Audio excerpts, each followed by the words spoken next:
Get a brother a hand by his reputation.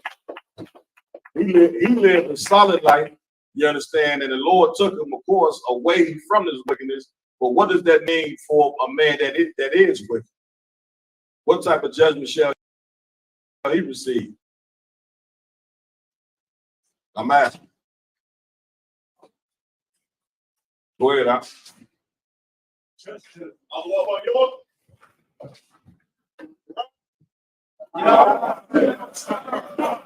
Shimmy outside, brother. Come here, Shimmy. I'm talking about Shimmy outside. Wrap it up.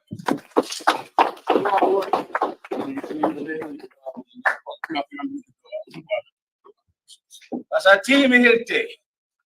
Pasati, sacerdotes y oficiales. Mi nombre es General Mahayaman. Soy tu hermano. Y estos son los anuncios. Somos la escuela israelita de conocimiento práctico universal. Comenzamos en 1 Oeste, calle 125, Harlem, Nueva York, desde 1969, debajo del comando de el general YAHANNA. Carnales, esta es la verdad. Si tú eres latino, negro o indio, nativo, tú eres Israel, el pueblo elegido, Dios. Tu madre y tu padre dicen que somos un culto y mantienen su iglesia sin culpa. I'll take your questions in the room. Oh, appreciate that. Take some ice with that. I take you. What was the question? The question was Wisdom of Solomon, chapter 5, verses 1 and 2. Okay, I'm ready. Sir, just a general breakdown of the search. Okay, I'll take it. Also, I appreciate it, word. Also, remember, I need to get to my topic tonight, which is the cause and the cure for the gang culture in Chicago. We'll go into that tonight. I don't know if many of you know, but there are more gang members in Chicago than anywhere on the planet. In Los Angeles, there are, according to the Criminal Justice Society of America, there are 28 to 30,000 gang members in Los Angeles. In the city of Chicago, there are 68,000 gang members in Chicago. I mean, and the murders are insane and always have been. Right now, the murders are low in Chicago. Years past, brother, they were triple what they are right now. All right, so we'll go into that tonight because it's part of your everyday life. Part of how you grew up. It was absolutely part of going to school, going to grade school and high school and trying to get home. We're going to go into that tonight. We'll go into the cause and the cure. Everyone understand? I'll answer your question now, Warren. Book of Wisdom of Solomon, chapter 5, verse 1. Then shall the righteous man stand in great boldness before the face. Give me a Wisdom of Solomon 4 and 8. Book of Wisdom of Solomon, chapter 4, verse 8. For honorable age is not that which standeth. Skip down. 4 and 9. Verse 9. But wisdom is the great hair upon men. 5. Skip down to the next chapter, the first verse. Chapter 5, verse 1, Wisdom of Solomon. Then shall the righteous man stand in great boldness before the face of such as have afflicted him. You want a general breakdown, correct? This day is about Judgment Day, right? The day that every Israelite has been waiting on for thousands of years. For thousands of years, your people have suffered very similarly to what you're suffering right now in Chicago. It's been the same thing over and over again. The same thing in Babylon. The same thing in Rome. The same thing for our brother and his daughters in Sodom and Gomorrah. This exact same thing. Living under another people, under their laws, under their culture, and under their oppression, and trying to find a way to survive. trying to find a way to keep the Most High's laws in a strange land, and every day being beat to death by someone else's oppression. So what have we waited for? Judgment Day. The day when all of our hard work, all of our patience, all of our kindness one towards another finally pays off. And in that day, then shall the righteous man stand in great boldness. In that day, finally, instead of you being ashamed because of who you are, being ashamed because you keep the Most High's laws, being ashamed because you don't get high, being ashamed because you're not a sodomite. I never thought the time would come up. I never thought the time would come when you would have to be ashamed for not being gay. And that is the time you're in right now. Like right now, you cannot just not be gay and be against being gay and never have any feelings for sexuality for another man. That's considered bigotry. And for you to just not be gay, that is mind-blowing when I think about how far we've fallen, man. That's far. Well, in this day, you'll be able to stand in great boldness. You know what boldness means, right? Courage. Where you're not afraid, you're not scared, you're not afraid to lose your job over it, you're not afraid to be hated because of it, you're not afraid of persecution because of it. On this day, you just stand boldly, with great boldness, with great courage. Continue. God, and made no account of his labors. See, I'm missing a part. I'm missing something I was looking for earlier. Then read it one more time. Go ahead. Then shall the righteous man stand in great boldness before the face of such as have afflicted him. That's what I need, young warrior. Right there. Stand with great boldness in the face of such as have afflicted him. Meaning what? You stand boldly and look the devil in his face. Look your oppressor straight in his face. Now you're not just a piece of garbage who he feels pity on. Is all you are today. All you are today is the problem. Let me tell you, brother, something. I'm going to make this very clear to you. There are so many, probably a plurality, probably a majority of black reverends, black preachers, Hispanic reverends and preachers, and black and Hispanic politicians that would love for the majority of the young black men in Chicago to die. They would prefer that. They would look at it like it's a solution. You understand? And I am not exaggerating. Like they look at you like, can't somebody just do something about you? Meaning wipe you out. And they are ecstatic when you kill each other. When you kill each other, they look at that like solving the problem. You understand? Like the problem is you. And they're afraid to go outside and they're afraid of to walk down the street because of you. And so the perfect solution is for you to kill each other. And I'm telling you, there are politicians that want it to happen. There are preachers that want it. The IUIC wants you to kill each other. They want you to die because it's like the solution to this problem that they can't fix. Prison doesn't fix it. Right? What fixes it? Nothing fixes it. The gun laws in Chicago, brother, are ridiculous. And yet every criminal has a goddamn gun. They don't know what to do. They don't know how to stop it. They would love for every Mexican in Chicago to kill one another. They would love for every Judite to kill one another. And then there would be less of you. And there would be nothing there but your empty houses to gentrify. Your empty neighborhoods. Now it's for them to take over. They want you to die. Well, in this day, you get to stand up in the face of them that afflicted you for so long, that brought the drugs into your neighborhoods, that brought the pollution into your mind and into your lungs, that brought death into your family, that divided you from your woman and weakened your child. And on this day, you get to look at him in the face and say, now what? Now we're here. Now you are looking in the face of the consequences of your actions. And that's what our oppressor never gets, brother. He never gets the consequence.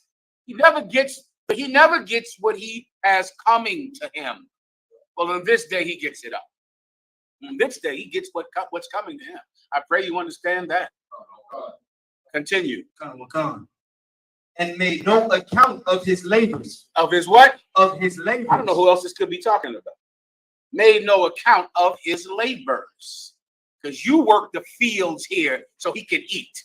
Without the tribe of Issachar, brother, there would be no food in America. Food, you wouldn't have food. It'd be Russia over here. The only reason it's not Russia is because of Issachar. Otherwise, there would be bread lines around the block to get a loaf of bread, and it would cost 50 euros to get 50 rubles to get a loaf of bread. The only reason you even have food is because of Issachar, and yet they're hated and murdered and slaughtered. Without the tribe of Judah, brother, this place would be the Ukraine. You'd be sitting in the goddamn Ukraine with nothing at all, no culture, no art, no buildings, no cities, no money, without the tribe of Judah. And yet you are hated. They give no account of your labors, and they think there will be no consequence. On this day there is. On this day there will be.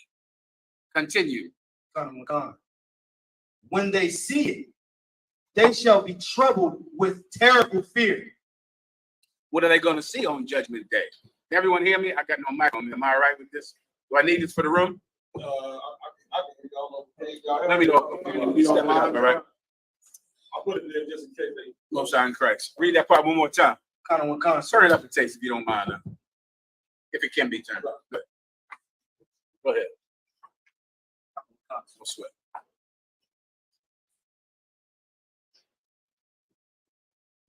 Book of Wisdom of Solomon, chapter 5, verse 2. When they see it, they shall be troubled with terrible fear. What will they see on Judgment Day, officer? And Hispanic. Give him a hand. Give him a hand. That's your salvation now. Many of you in Chicago thought your salvation comes when you get a new mayor. That's what y'all thought, right? I mean, these stupid mayor. One time back in the day, they had a Mayor Daley, who was just mayor forever. Just mayor. He ran this town like a gangster, like a goddamn gangster organization, like a mafia family, some Irishman named Daley. Then he gave it to his son. I'm sorry. Too out of word. Then gave it to his son. I did some research on it, of course. The brothers helped me out. Officer Mayad. Who else helped me out? A warrior. Give Officer Mayad and Officer Warrior. They gave me some help. I believe I sent it to the brother. I believe I have it. I'll put up in a minute. You know, Chicago, according to the government, is the most corrupt city in America. And it's been that for 3 years in a row. This is the most corrupt city in America. There is no place with more corrupt cops or more crooked politicians or more crooked aldermen or more crooked imams or more crooked minister Farrakhan's or more crooked Catholic priests than Chicago. And this is not what Commander General YAHANNA said. This is what the criminal justice system says, because they arrest so many of them and convict and indict so many of them. There are no cops. You watch the cops all over New York and other places, and how corrupt and evil they are. There is no police department more corrupt than the Chicago Police Department. How do I know? The criminal justice system said so. You can just Google what I just said. This is the most corrupt city in America. They constantly hurt you and nothing happens. They receive no consequence. On this day, they will. Your salvation can't come from voting. Can't come from preachers. Can't come from marches. My God. How many marches do you need here in Chicago? Your feet must be killing you. For all of the damn marches that have been going on here since the 60s. Oh, 60s. I think the 30s is some garbage like that. The 30s with the marches and the singing. Please, Warrior. Yeah, when you go to the marches, you have 30 out 16 that give him a hand. The Warrior said, all they're doing is waiting to kill you anyway. And the march is just, for you to tire yourself out. A march is good to make. It's like something you do to a child, so a child can play and think that they're doing something. Like a child gets someone. You ever put your son in your car or your daughter and let them get behind the wheel and they feel like they're driving? That's what marching is. Like marching makes you feel like we're changing the world. We're doing it. We're doing it. And then that's that. And you go back home. And if you dare to do anything that the white man didn't want you to do, they would kill you. But they let you march because it makes a baby feel like he's a man. But marching is not something that a man would do. Captain. So like you said, usually when you let your child do that, usually they just go to sleep anyway. That's all you want to do is run themselves out to go to sleep. Like, give them a hand, because that's what I'm describing. I'm describing busy work. You get my point? Busy work for kids to do, to feel like, woo, I'm a big boy now. You know, I'm grown. So they let you march and march and vote and march, and it means nothing. Your salvation is coming from the sky. that's right. It is not coming from the voting booth or from marching your feet up and down the goddamn block. It's coming from the sky, brother. A superior military force is going to invade America, and that force is coming for your salvation. And so, Brock, they have a wire shot. Please, Detroit. You need a mic? Yes. Can I hear you? Give me 1 second. See me one more time, Mark, please. You're welcome.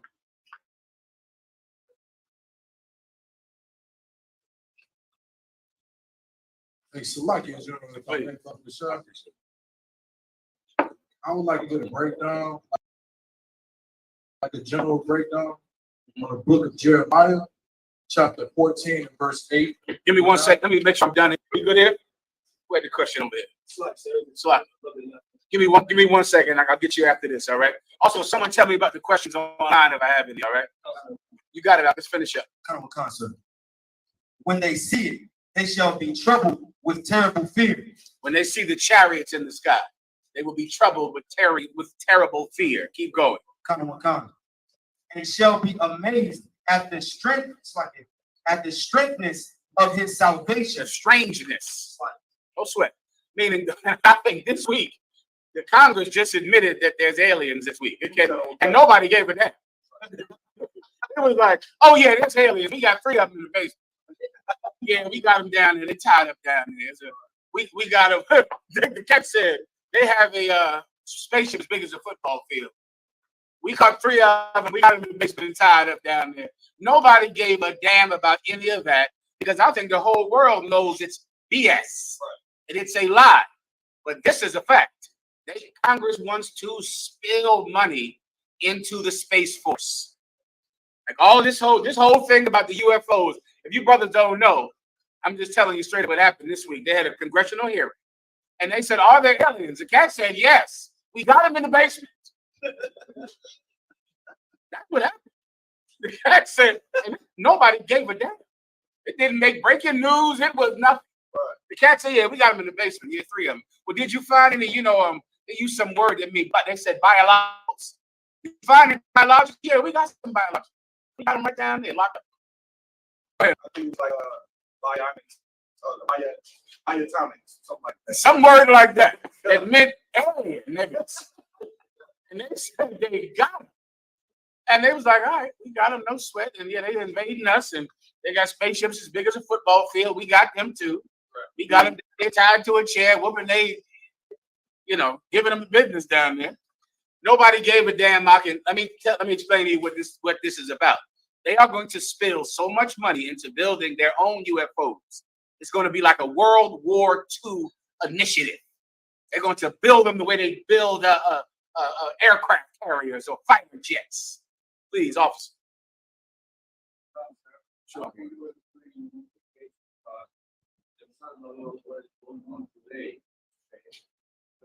Microphone, 1 second. Go ahead. What is going on in the case of El Salvador today? Okay. Mm-hmm. So the gangs, the MS-13 and the street, 18. Mm-hmm. Okay, they are against, right? See.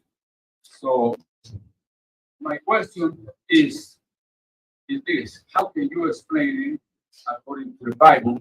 How these gangsters, these gangs, they are being arrested down the street in my country, right? Mm-hmm. So according to the media, okay, the president of El Salvador, you know, who is actually a Palestinian. Con. Mm-hmm. His name is, I forgot his name anyway. Mm-hmm. The president is a Palestinian, okay, so he's supposed to do it very good, okay. Mm-hmm. Okay, arresting, you know, the gangsters who You're fighting these brothers on camera too. who was making, you know, all right. the life very difficult, you know, See? for the honest citizens Mhm. of El Salvador, Mhm. which are the tribe of Sabalawan. See. I am See. Sabalawan, sir. Mm-hmm. Con. So the tribe was Sabalawan, you know. See. Okay. Okay. Now, how can you explain this? How it's going to happen? How it is? Okay. Since he's arresting, you know, so many gangsters and putting in prison. Mm-hmm. Okay. He's putting up like 70,000 already. Okay. Gangster. So he cleaned up the streets, okay, with the gangster. Now the people, the regular citizens, you know, the one who love peace, they are living, you know, in peace right now. Mm-hmm. Okay. So many citizens from around the world, they are visiting El Salvador, all right? Mm-hmm. Right now. Okay. Then I want to see your point of view for this matter. How this is happening, okay? Like for example, in the case of Mexico, okay, another president who is actually not Mexican, Of course. okay, Native, not Native American. Of course. I've been following, you know, his ancestry. Mhm. He is from Spain. Yes, he is. Con. And also the president of Chile, he's a European. Yes, he is. Con. All right, so you explain me this, sir, please. Give him a hand. Yahweh, en el nombre de Yahushua que bendiga. I'll explain it to you. That's my topic tonight. My topic tonight is the cause and cure for the gang culture. El Salvador has been swallowed up for years in gang culture. Mexico, Colombia. Give me 1 second, but I will explain El Salvador. And also, I would like you to maybe tell the brothers and sisters more about your personal history with El Salvador and what you've seen growing up there. Not many of us here know about El Salvador, but give me I need 1 second, because what you're asking is going into my topic tonight. But I will explain El Salvador, Colombia, and Mexico, and all over South and Central America. The same thing that is happening in Chicago is happening in El Salvador. But of course, now you have a new politician. And he's coming to office, and guess what he is? He's tough on crime. Raise your hand, Judites, if you've been through that.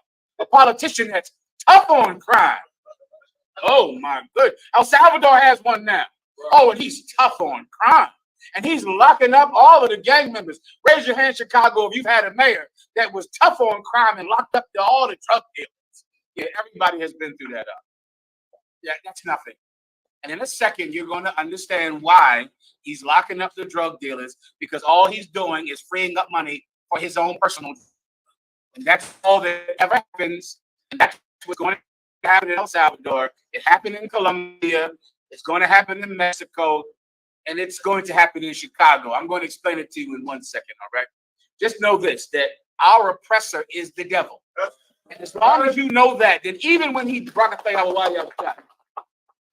even when you think times are going to get better, they don't. Right. Remember, I come from the East Coast, brother. I remember Rudy Giuliani. Oh, brother, he was locking up everybody. I can't even describe to you how many times myself and Commanding General YAHANNA got pulled over when Rudy Giuliani was in the White House, was mayor of New York. Right. I was living in New York, and I was driving a good truck at that time. Ooh-wee. I'm used to driving a good truck usually and drinking good liquor. And I was driving a good truck.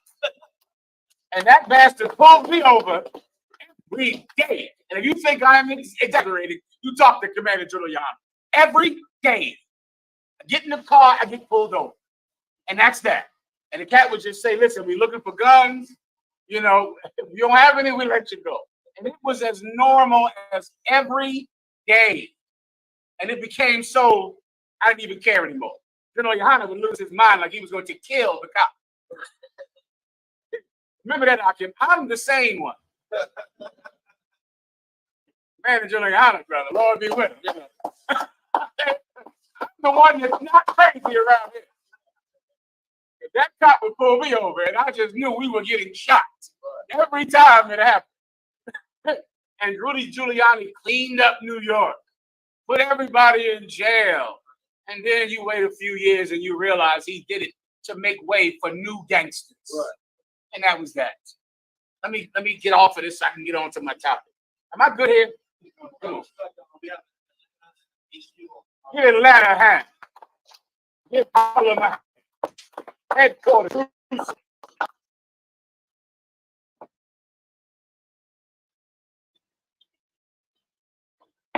Next. Any questions? I'll take them in the room. You got it. So, just a general breakdown of James chapter 2, 15 and 16. Let me get that and let me get Detroit, all right? I try to move, all right? Let's go. If you have it, if someone else has it, they can read it.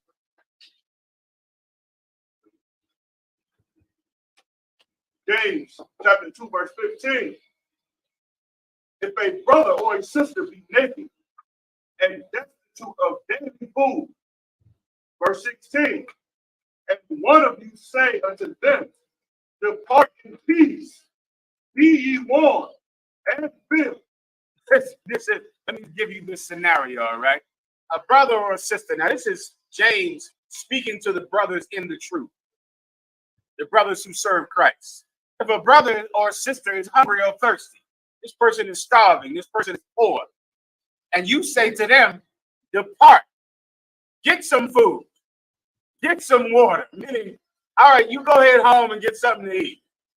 You go ahead home and you get something to drink. That's what depart, be ye filled means, meaning go eat. That's what be ye filled means. I'm translating it into today's language. So you say, the brother says, I'm hungry. No problem, brother. You go leave and get something to eat. I'm thirsty. No problem, sister. Go leave and get you some water.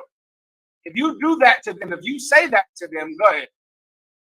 Notwithstanding, we give them not those things. But you didn't fill them. You didn't fill them. You didn't quench their thirst, but you just told them, go, be filled. Go, quench your thirst. But you didn't quench their thirst. You didn't feed them. Keep going.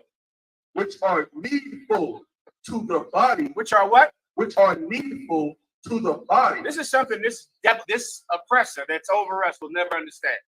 The things he denies us, we cannot survive without. We need them.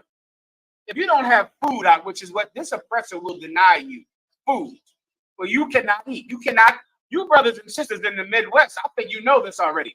You can't drink your water down here. Right. Your water is terrible. It is poisonous. Who says that? The government. You understand? The white man says that water that's coming out the faucet in Detroit is like mud. In Flint, Michigan, and in Chicago is full of lead and carcinogenic. What's the word? Carcinogens? Full of that. And you'll just die over time if you drink the water. Well, how in the hell are they going to survive? You can't drink the water in Detroit, then how are they going to survive there? How? You have no food at all. You're begging for food. You can't get any food. If you move your husband into your house, they cut off your food stamps. So how in the hell are you supposed to eat? The things our oppressor doesn't give you are the things you need to survive. Now they come to the men of God in the UPK and they say, I'm hungry. I'm thirsty. If you don't feed them, if you do the same thing that our oppressor does, keep going. What does it profit? What is the point of even being in the school? What's the point of doing this job? Now you're taking me again into my topic. Let me tell you something. Let me tell you why you have gangs in Chicago. Because you have an abundance of cruel authority figures. Right. And they're cruel. And those cruel authority figures create trauma. And those traumas create sick children. And sick children murder other sick children. Right. And that's it. And that's happening in El Salvador, in Mexico, in Guatemala, in Haiti. Because you have corruption in Haiti. Because the president, because the government are cruel. Then they pass that cruelness to children who can't get fed because their government is cruel. And then their parents are cruel. And that sickness passes to the child. Because a child needs to be cared for, brother. A child can't wonder where food is coming from. A child can't wonder where, where is their hug coming from? Where is their kiss? Child will develop a sickness, and that sickness spreads like cancer. So what the Most High God is saying is that you're going to have to not be so goddamn selfish, or else this sickness will spread. That's the cure to ending gang violence, gang culture. Kindness at the top, kindness at positions of leadership, kindness at the parents, kindness at the people that sit at the head of the table, kindness from the adults. That's the cure to stopping the sickness. This is the precept. Of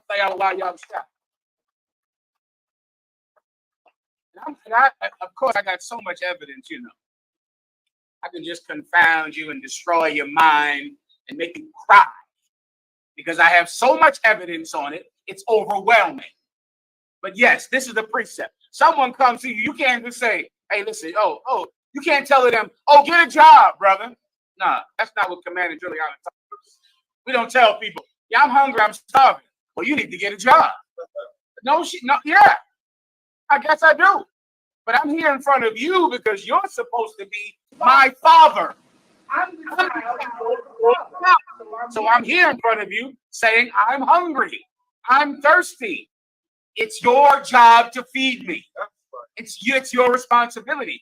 And if you do not feed him, he will find food another way. You understand El Salvador? You understand Mexico? You understand South Side, West Side of Chicago? That child will develop a cruelty and a selfishness that he will think he needs. And that's what happens when you grow up in Chicago. Because your father is a crackhead, and your mother's a whore, and she's a drug addict, and your mayor is corrupt, and your police department is corrupt, and your aldermen take bribes. Now here you are at 13 going to school being bullied every day, and no one will help you. Because the principal is cruel. The teachers are cruel. Your parents are cruel. And then that child finds a way to eat. I pray you understand. They find a way. They begin to think that selfishness will cure their hunger. And because the adults in their world are so unkind, they don't see an example that shows them otherwise. Everyone understands. I'll give you the proof in 1 second. You get it. Let me get Detroit right here. You got it. You got a question?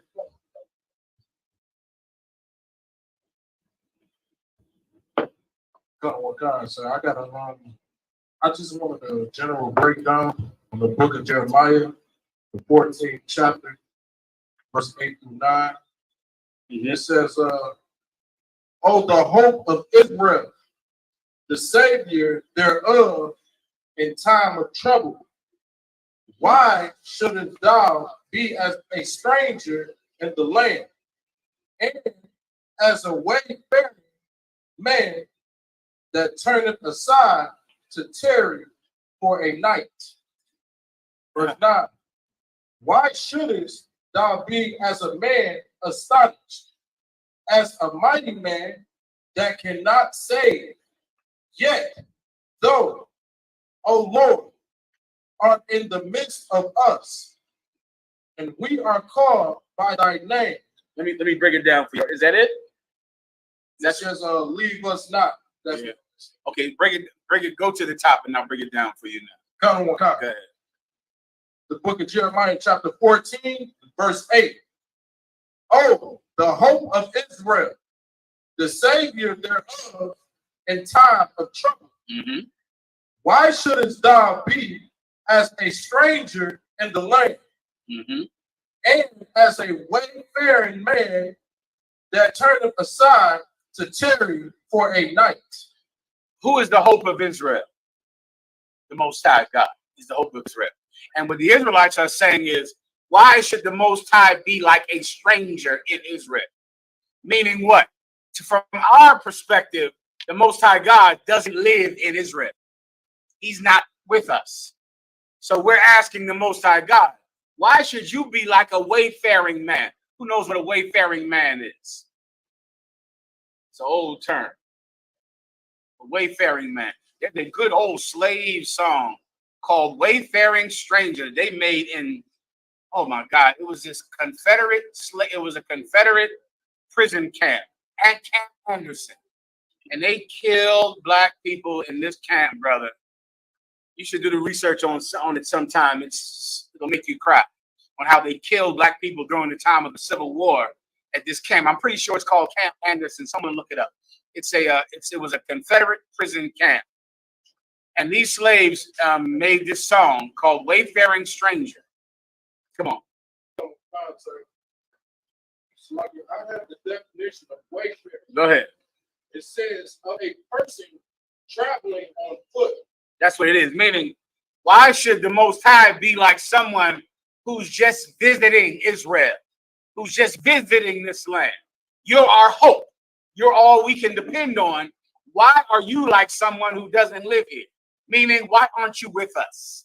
Everyone gets the metaphor? Keep going up. Why shouldst thou be as a man astonished? Spell it for me, please. Astonied. Can't understand that. Astonished. Astonished. Astonished is like shocked. Meaning, so we're depending on the Most High God to help us, to be with us. But instead, he's just visiting us. And when he sees our calamity, he's shocked. Why? Because he doesn't know the suffering we're in. He doesn't know the suffering we're in these prisons, in these ghettos. Why can he be like that? Why isn't he with us? Why isn't he here with us to be with us in this time of pain? Why is he like a traveler? When someone's shocked when he sees our condition. You understand? Keep going. Come. As a mighty man that cannot save. That's what the Most High is like to Israel. A mighty man that cannot save. He's strong. He's powerful. He's the Lord of Lords. I mean, sorry, that's Christ, but he's the Almighty God, but yet he does not save us. That's what it's like being black and Latino. Like, we believe in God. My God, no one else does. No one believes in the Most High more than us, but it does nothing for us. Why is God like that with us? Why is it like he doesn't see the projects? He doesn't see that little boy in his closet hiding. He doesn't see you under your bed. He doesn't see what was happening to your mother. He doesn't see what they did to your father. He's strong, but he cannot save. Why is he like that? Do you understand? We've lived this. So just think about what you've lived. And that night when you thought the Lord would come for you, when you thought he would help you, and nothing happened. That's what it's like being black and Latino. Come on. Kind of what God says. So is it like, See me one more time. like basically like in a world where somebody is praying, they get in trouble, and then it's like the Lord don't help them at all? Yes. Yes, and that's what he's describing. Go ahead. Kind of what God. Yet thou, O Lord, are in the midst of us. Yet you're in the midst of us. You're here, but it's like you're not here. It's like you're a traveler. It's like, you're astonished by our condition. It's like you're strong, but you can't save us, yet you're here. You understand, Detroit? Keep anything else? That's it. What? Everybody gets the point, all right? Next, before I move on, why is that? Why is it like the Most High is not helping us, yet he's here? It's a Balawan, right? You got it. We were talking about, gangs, in Not that yet. Just answer my question first. Why is it like the Most High is not with us? He's not saving us. Why is that? Who wants to give that a shot? You got it. Because sins for our forefathers. That's half of it. But of course, you can't think of sin like something your granddaddy did. It's something we did. Right. Right. We kept it going. Give him a hand. Right. The whole point of that precept is the Most High seems like he can't save us because we have yet to deserve to be saved. That's what you want to understand. You're going to have to deserve it. If you need a hero, you're going to have to deserve to be saved. You're going to have to be worth it. But to expect him to be with you and to save you is illogical if you're not someone that deserves it. Right. But if you deserve it, then you absolutely can depend on his salvation. One day you'll stand in great boldness against he that has oppressed thee because you changed your life. But to be in the ghetto smoking weed and molesting children, thinking, why is this happening to me? Why is my life like this? Why am I poor? When is God going to help you? God is there with you, meaning he's the one cursing you. It just said he's there. Yet thou art with us. He's here. He's not far from us. He's with us. He's the one making sure you go to jail. He's the one making sure you get shot. It's him. He is not like a wayfaring stranger away. Right. He's not like someone who's not here. He's here, but you don't know he's here because you're wondering, for what, warrior, if he's here, why isn't he saving you? He's here to kill you. Right. That's what he's doing. You understand, Detroit? Go ahead. Ignorant people in the world call it karma. That's what ignorant people call it, karma. For some reason, I remember when karma started, and I wondered for years when Commanding General YAHANNA was telling them that their ways caused their condition. Right. They didn't believe that. You call it karma, everybody believes it. Right. I don't. You gotta explain that. I guess because karma doesn't come with rules. Right? If you say God did it, then you have to follow rules. But if you say it's karma, you can just keep being a LGBT member. You can keep wearing purple. You can keep being in the IUIC. All right. Not there's anything wrong with wearing purple, but it's wrong to be in the IUIC. That's right. All right. Where are we at now? Let me get someone online, please. I'm trying to get it to everybody. I'm gonna get this ball of wine. Just wait 1 second, all right? Not now. Wait until I get to my topic. Go ahead. Any questions online?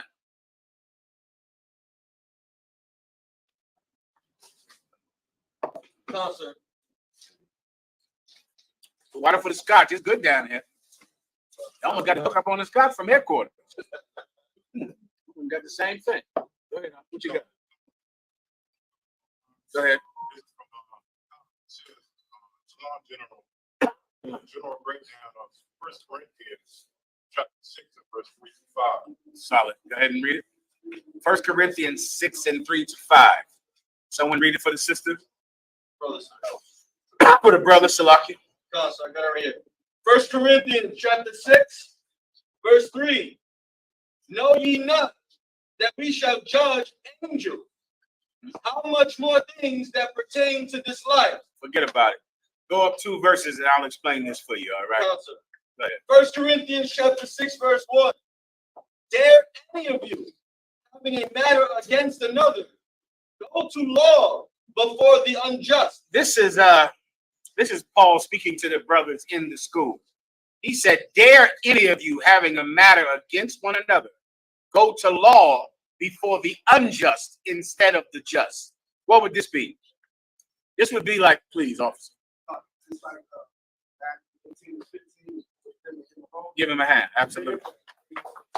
So now, imagine being a brother in the UPK, and you think you sold a brother your car or something like that, and you think he cheated you out of the money, and you take him to court and sue him.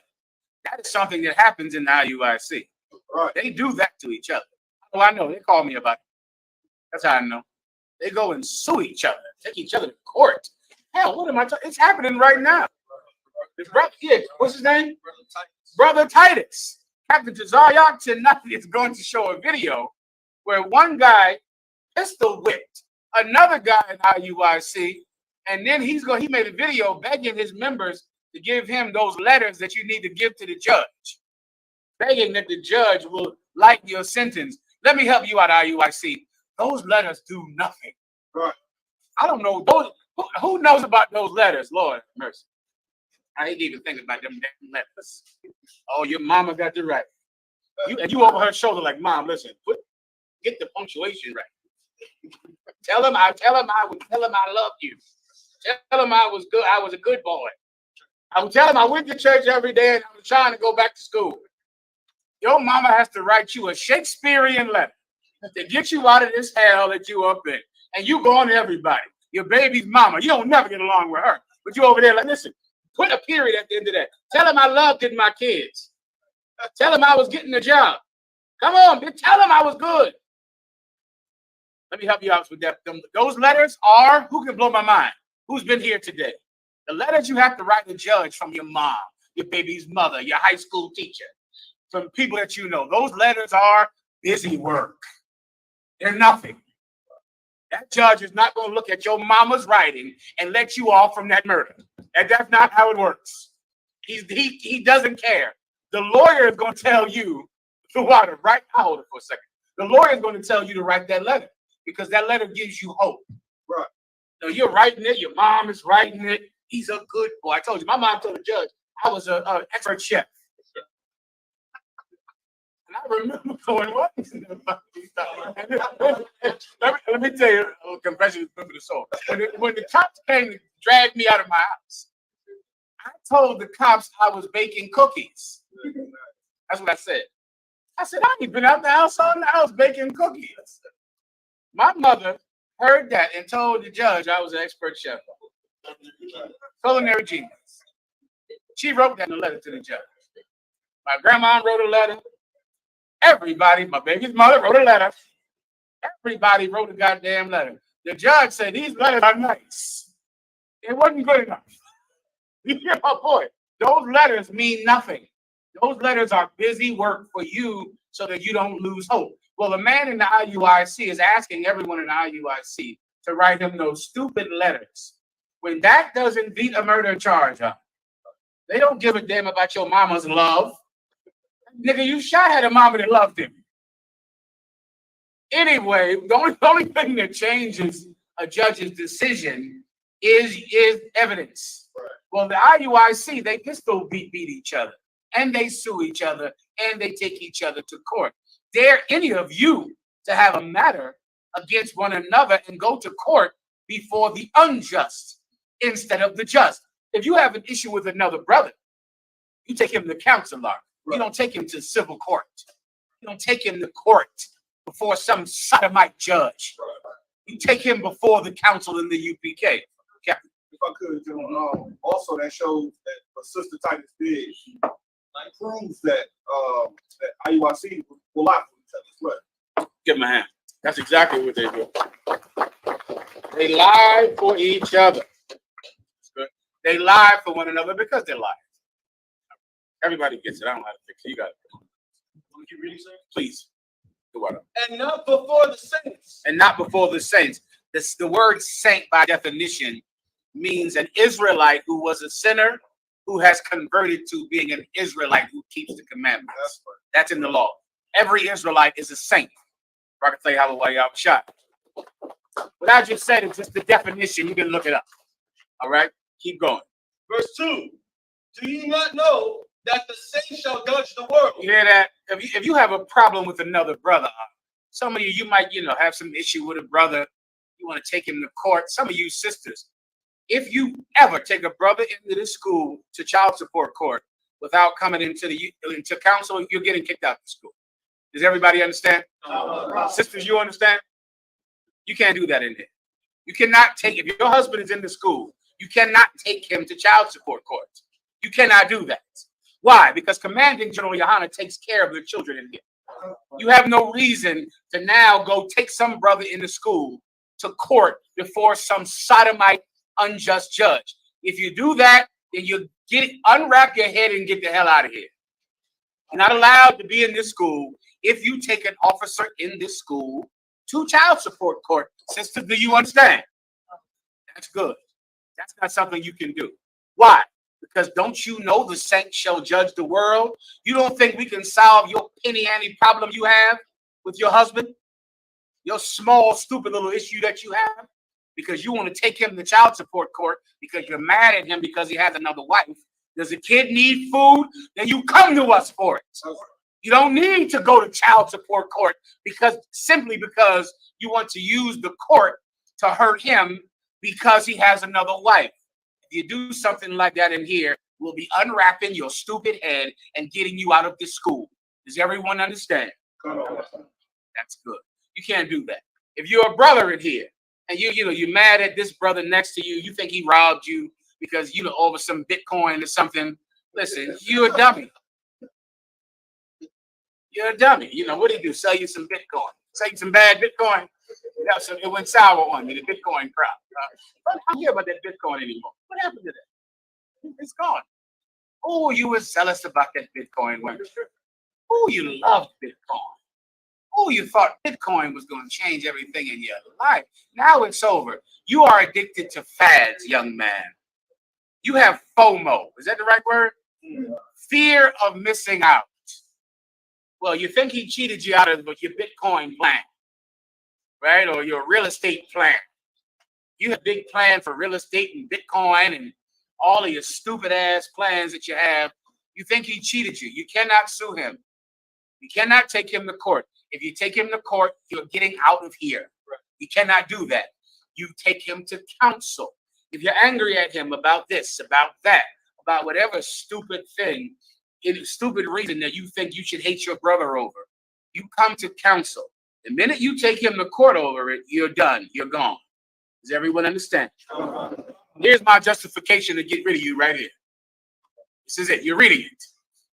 Dare any of you go the law before the unjust instead of the just? Don't you know that the saints shall judge the world? We can handle your Bitcoin problem. We can handle that. It's not going to be too big for us. It's not going to be, so big that we don't know what to do about it. If you could just imagine the things that come up in council, it'll turn your hair white. So you mad at him because, what is this, about $2,000? We can handle that. It'll be fine. You don't sue him, you come to court in the UPK, not court in the world. Continue. And if the world shall be judged by you, And if the saints shall judge the world, keep going. are ye unworthy to judge the smallest matter? But we can't judge small matters in here. Commanding General YAHANNA put me in charge of the councils in this school. I can handle your stupid problem. It's not a big deal. It's not it won't blow my mind. Continue. Verse 3. Know ye not that we shall judge angels? Don't you know that we shall judge angels? What does it mean to judge angels? To tell angels what to do. And let's say you judge two brothers. Two brothers are having a dispute. The judge will say, you're wrong. You have to pay him $2,000. You're right. He owes you $2,000. That brother who owes the money will have to pay the other brother $2,000. The saints will do the same thing with angels. Come on, Wisconsin, that's where you're from, right? Go ahead, Warwick. That means we hire saints. Say it again. That's mean we hire angels. Don't think higher. Think that an angel will do what we tell them to do on earth. But an angel and a man are not in the same rank system. We're separate. Angels rule the supernatural world. The saints rule the natural world. A man can award you $2,000 because of a wrong that was done to you. An angel can make sure that the men that attacked the Kansas City 4 get shot next week. Y'all know that happened. Y'all know that happened. Yeah, that happened. Just last Monday, I'm with Commanding General YAHANNA, and they played this old video of commanding. Did y'all have the Jesus Christ Church, the red and white cats down here in Chicago? Y'all know who they are. It was these cats in Harlem called the Israelite Church of God and Jesus Christ. Ooh, and they thought they were the kings of New York. Ooh, they thought they ran New York. Well, anyway, they came up against Commanding General YAHANNA at Baltimore.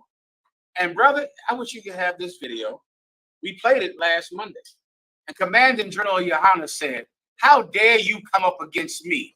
God is going to kill that fat bastard. Tazadaki is dead. He died of the COVID-19 virus. He was 43 years old. 43. Say it again, Ashley. He died in prison. He got arrested for his crime of tax evasion or cheating. He wanted to be a famous rapper. Yeah, thank you. He was in jail and died of 43. Angels will obey us. Commander General YAHANNA will say, you're going to die. And an angel will say, come. And it happens. Because that happened. And how could Commander General YAHANNA guess that? This man wasn't sick. He was robust and big and strong. Oh my God. He used to beat people up. I ran into some son he had in the gym yesterday. His son was scared to death of me because I remember when TITHES beat up his father. Beat him up in the back room. Whooped his ass unmercifully. And I told his son who I was. He looked at me and ran out the goddamn gym. It was ridiculous. And I couldn't blame the young brother. He's soft, of course, you know, for me, how I look at young brothers. But he ran up out of there, and how in the hell could you blame him? This TITHES was such a terror. He's dead. He's dead now. The KC4 were in, I'm sorry, KC, right? The KC4, they went in there, and these bastards, purple pigs, went and helped the cops arrest them. What did we do? Nothing. We did nothing at all. We didn't do what the Nation of Islam did, which I'll tell you a story about them. We didn't do what the Christians did. We didn't do what the Arukans would do. We didn't do what the gangster disciples and with the black disciples and with the this and that, all of these other you know, Islamic groups that came out of the Black Panthers. We didn't do what the Black Panthers did. We did nothing. I think 20 days later, they were ducking for cover, getting shot in the same city that the incident happened in. Yeah, that's how it works, young brother. That's how it works. You get that? That's the point of all. That's what it means to judge angels. You'll say something, and the angel will carry it out. He'll do it. And if you need proof, you might be the next proof. All right, don't need proof for that. Anything else? We good here? Come on. All the way to verse 5, Bubba Show. How much more things that pertain to this life? What's this like? If an angel will go kill someone because Commander General YAHANNA prophesied, how much more can we make sure that this brother who you had a baby with handles his responsibility to the best of his ability? We can handle that. If the cat needs to pay you money every month, we can tell him to pay you money and he'll pay it. Done. There's no reason. Or we'll tell you, you're only doing this because you're mad because he has another woman. We can do both. We can judge the matter.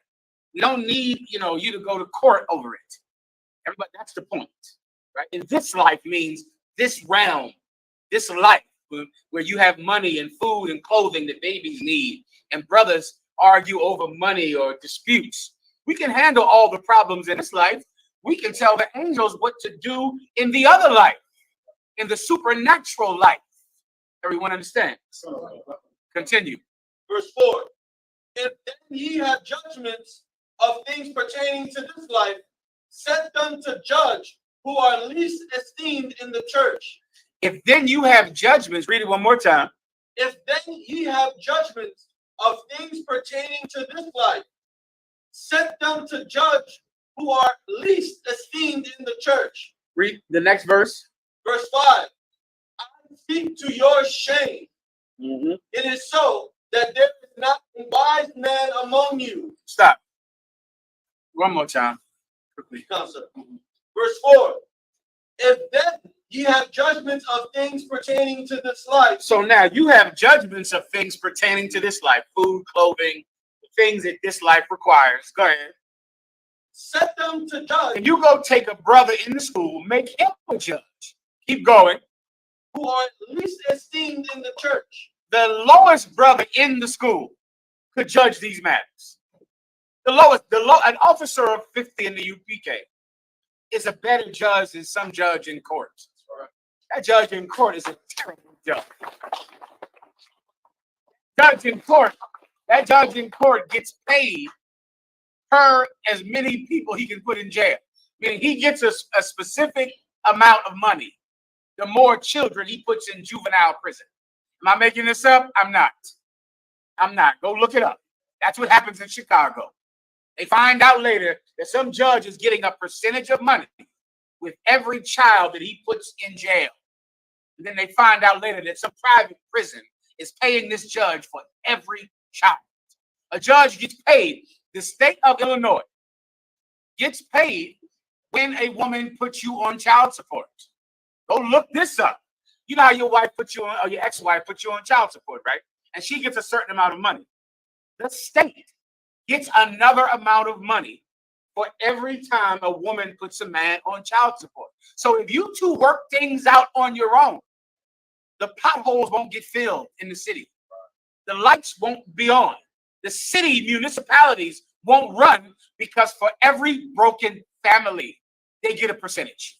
And the woman doesn't know. The woman thinks that she's simply taking your money. But what she doesn't know is that the federal government is giving the state, the municipality, an amount of money for every case when he charges that a man is put on child support.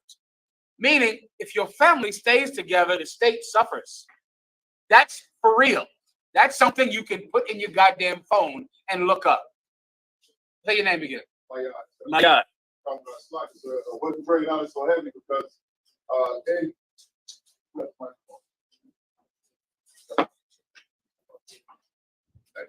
what you bringing out is so heavy because in Illinois, in Chicago, we have what's called the Iowa test, and that's a standardized test that we take from like 1st to 5th grade. And what I found out, and you can look this up, they develop new prisons and expand old prisons and create new branches and modernize them based off of 3rd grade Iowa test scores. So what you tested in the 3rd grade, they look at our score, Black, Hispanic, and scores, and they say, okay, this is going to be the new prison population. These are going to be the criminals, and they built new prisons and they expanded old prisons to prepare for us when we turn 16, 17, 18, 20, 21, 25 years old, sir. Based on those standardized tests. On 3rd grade score. And you're thinking that you need to pass that standardized test. Right. If you pass that test, the state would not be able to make more prisons. They need you to fail that test. The state gets more money the worse that you do on the test. So they're not going to create a situation where you do well on the test, because then they would lose money. You come to court in here, we'll keep your family together. And here we know how to do that. If you can just have a little bit of discipline, especially you women, if you can, fight down that urge you have to destroy your home, you'll have a man, you'll have a family, and you'll get through it. That's what so many of you don't know. You'll get through it. You're just young and stupid, and you don't understand life. You think that your husband, the way he is now, you think that's how he'll always be, because you're dumb. And that's just who you are. You're stupid. And because you're so effing stupid, you look at your husband now and you go, I don't like him. I'm taking him to child support court and I'm divorcing him. And I'm going to find a new man. And he is going to be better than my husband. And guess what? In the beginning, he is better than your husband. But then what happens to the new man, sisters? Raise your hand and answer the question. Do you ever heard of a woman that left the truth because she hated her husband? Raise your hand. Sister, you heard of that before, right? Did she get with somebody new in the world? Right. Now, in the beginning, did she think that man was so much better than her no good UPK husband? Did it happen or not? What happened after that? Who knows? Let him answer. Sister, you can raise your hand. Break it down for me. Yeah, go ahead. Now you can't talk. Give her a hand. Good. Don't talk. Give me someone else. You ever heard of a woman who wanted to leave her husband? It can happen sometimes. She's upset with him. He's to this, he's to that, he's not this. She thinks she can find someone better. In the world, she leaves the truth, she leaves her husband. She gets this better man. What happens then? Anyone want to give it a shot? You got to raise your hand if you want to give it a shot. If not, it's all right. I'll answer it for you. Sister in the back. Say she dies, give her a hand. Yeah, that has also happened. That happened about 2-3 times. Of sisters that you know that left their husbands and they're dead. They died. Let me give you the other side as well. The man who you leave your husband for, he changes. He's wonderful in the beginning. And then he stops being wonderful. And then what does that woman do? Come on. She stacks up a good body count. She leaves him for another man who's great. And then what happens with him? He changes. Then she leaves him for a great man who's better than the last one. And then what happens? He changes. Guess what would have happened if you stayed with your husband who's in the UPK? He would have changed too. Because everyone changes. Everyone changes. Your perfect man who is better than this brother, he is going to change. Well, if a good man can change from good to bad, why can't a bad man change from bad to good? Right. Everyone changes. You've got to stick. You've got to stick. And if you will stick, you will see your husband become 5 different people over 20 years. Or you can be with 5 men and all of them change. You understand? Either way, you're going to be with more men. You can stay with this one brother. He'll start off young and stupid and knows nothing, and he'll change, and he'll mellow out, and he'll slow down. I know he chases a lot of tail now. I know. I think he chasing tail. Something terrible. I'm trying to do something about it. You know, it ain't working. It is not working. Okay, but I know. But I'm sticking with him. I ain't leaving him. I know he's going to change. Everyone changes. Or you leave him, and the good, wonderful man changes. You get the point, everyone. We'll keep your family together in here. We'll do what has to be done to keep your family together. We're better judges than the judges at family court. Are we done here now? Last, sir. Verse 5, last verse. Tell me one more time. I speak to your shame. Is it so that there is not a wise man among you? You see, he's saying that the brother of the lowest rank could handle these problems. Are you telling me there is no one with any wisdom in this school that can handle these stupid little problems? He's going in. Here's half my job. She went in your phone. That's half my day. Right there. Half my day is because you can't put a lock on your phone to save your goddamn life. So now I gotta get out. I can't get into that gym because I gotta sit in my car outside the gym because you can't put a lock on your phone. The face lock does not work because you gotta sleep sometime. You didn't sleep, the face lock would work. But since you got to sleep, that face lock does not work. The finger lock, the finger thumbprint does not work. Why? Because you have to sleep sometime. You better put a code on your phone like you launching a nuclear missile. Alphanumeric. Tango, Bravo, Charlie, 1275. Alpha, Charlie, Tango. Because she is like the Mission Impossible. She's like the nigga in Mission Impossible with breaking codes. I can handle all that. I can handle your Facebook problems. It's not a big deal. Not only can I handle it, I can just pick some young brother, right? I'll just pick him and he'll handle it. You can't tell me that there is no one with enough wisdom to handle these small problems. There's no reason to go to court. You understand? Anything else? Last part of the last verse. Go ahead. No, not one that shall be able to judge between his brethren. Yeah, you get the point. That's the point. It's small. The whole point of all of this is that your problems are not big. They're small. Don't take him to child support court. Don't take your brother to civil court. Right. Just let us handle it, or let some officer of 50 handle it. He would be better than a judge in the white man's world. Captain. I just want to say, my third grader graduated with straight A's, 7th grade reading level, and he's a chess club. Give him a hand. He's not here, right? No, he was, but yeah, all that plan. Ooh, I was gonna give him some money, right? And he missed out. Play some cash on that young man. I have to see him back in headquarters. Well done. That's because of your parenting. Parenting.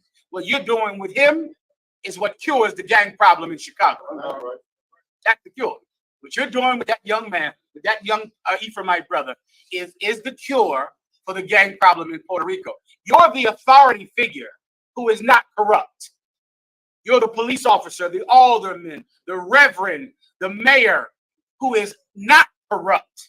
You're the authority figure in his life that he can emulate. Well done, Captain. Well done. The what? Next. Any questions online? I'll get some. Any questions in the room? You got what you? Let me get the young brother right here. You up?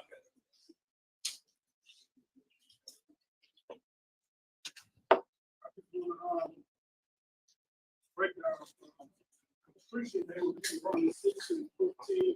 They would be 3:15. So Let's speak to the mic. break down. How would you break the scripture down to Christian?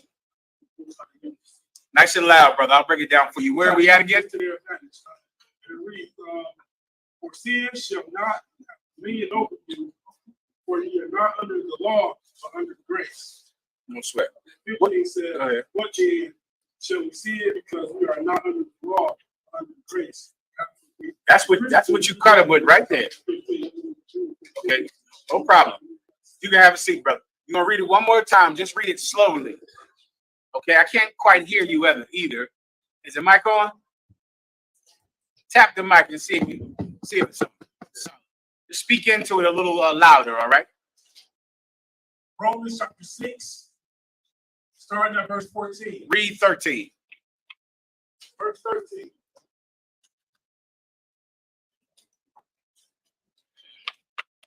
Neither yield ye your members as instruments of unrighteousness unto sin, but Unto yield what? yourselves unto God, 1 second, brother. Unto what? unto instruments unto unrighteousness unto sin. Now, what is sin? That's what you need first. You can just simply look it up in your Zondervan Bible Dictionary. What's your rank up? You can just simply look that up. You were a Christian. He pulled this precept for you because he thinks this means you can sin. Is that correct? That's your question. You think a Christian might pull this, and he might pull it to what end? Because he thinks that this means that you are not under the law, that you can sin. So you want to break it down slowly because he is reading past what it's saying and assuming something based on what the preachers say. So you first want to slow it down. All right? Read it again, nice and loud and nice and slow. What is sin? Who wants to break that down? Sin, come on. Give him a hand. That's what you got to go to. You got to go to 1 John 3 and 4 to cut Christians. What is sin? The transgression of God's law. That's what sin is. That's what, now you start there. This precept is clearly against what? Sin. It's right in front of you. Well, sin is the transgression of God's law. So how can this precept be saying, do not sin, and at the same time telling you that you are not under the law? How? Because those are two different things. Anyone who does not sin is not under the law. If you do not sin, you are not under the law. Don't raise your hand, but if you've ever had a warrant in your life, you're afraid. You're afraid to drive, afraid to be in your house, afraid to pick up your kids from school. Correct? Why? Come on, in the microphone now. Say it. One pullover by the cop want to tell me not go to court. So why, but let's say you don't have a warrant. Then why are you not afraid to drive, to pick up your kids from school, to be in your house? Why are you comfortable with doing those things? A cop has what? Nothing against you. He has nothing against you? What does that mean? A reason to arrest you? Do you mean the cop has no authority to arrest you? But if you have a warrant, what does he have? Authority to arrest. The authority to arrest. What does that mean in biblical terms? Being under the law. Being under the law means a cop now has the authority to lock me up because I am a. Give him a hand. That's it. That's it. But if you do not sin, if I didn't shoot that cat, if I didn't sell those drugs, then I'm driving, you know, with the window down, fine. So many of you brothers are going to go to jail because you smell like weed. Because smelling like weed does what, brother? It gives the officer the authority to arrest you, even though weed is legal. But driving while you smoke weed is not legal. So the minute the cop pulls your window down and he smells weed, I don't know how you're going to not smell like weed if you smoke weed. You can smoke weed in the house. Get in the car, you stink like weed. My car stinks like weed from driving past you. I drive past you. Sometimes I'm in my car and I go, God, is there somebody in the back seat getting high? Because the weed is so strong in my car from driving next to your car. How in the hell is the cop not going to pull you over? Smelling like weed puts you, brother, under the law, because you're not supposed to smoke weed when you drive. So if you smell like weed, a cop can say, I smell the smoke, the smell of marijuana. Get out of your car. Now I'm searching your car. Now I have justifiable cause to search your car. Based on what? The smell of marijuana. Well, if you are a sinner, then now a cop has authority over you. Right. You are under the law. But if you are not a sinner, you are not under the law, from the law, give him a hand. Done. That's how you cut Christians. Now, I'm going to just read it now, and you're going to see it. Go ahead and read it. Romans chapter 6, verse 14. For sin shall not have dominion over you, for ye are not under the law. Sin shall not have dominion over you. What does dominion mean? Rulership. Why? Because I'm not under the law. I'm not murdering anyone. I'm not selling drugs. I'm not smoking weed. My car doesn't smell like weed. I don't smell like weed. I'm not under the law. If I have a gun, and I absolutely do have a gun, it's legal. You get the point. If I can't legally have a gun, then I don't have a gun. The law has no dominion over me because I'm not breaking the law. So the law has no authority over me. Verse 15. What then shall we sin because we are not under the law? So now, because we don't have a warrant, because the cops have no authority to pull us over, are we now going to sin? Are we now going to break the law because we don't have a warrant? Because the cops aren't looking for us. So now, will I start smoking weed now? Will I start selling drugs now? Will I start being a drug addict now? Go ahead. What does grace mean? That's what you need also. Grace. Officer in the back. Grace is the period that we have where we've seen in the past. We have a period now where we can come back to the Lord and put away sin. How did you find the truth? My father. Who's your father? UK. Where's he at? In the UK? I knew someone raised you in the truth. I could tell this brother here has a father in the truth. This guy got him a good young brother. How old are you? 21. 21. You got a rib?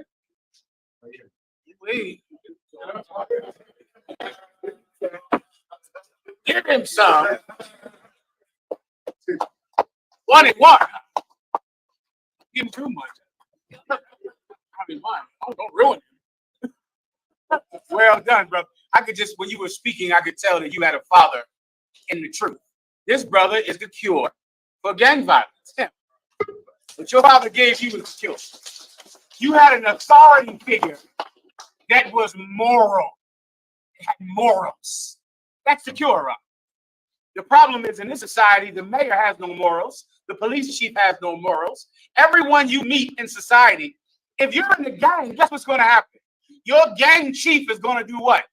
Betray you and try to kill you. The cat who you look up to in the gang, he doesn't have any morals.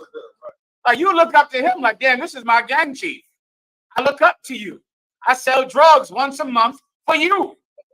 I'm doing everything for you. he's going to try to have you killed for nothing, for a rumor. So you can't even look up to him. There is no one you can look up to. This brother has someone to look up to. You have the cure. What's your question again? Give him a hand.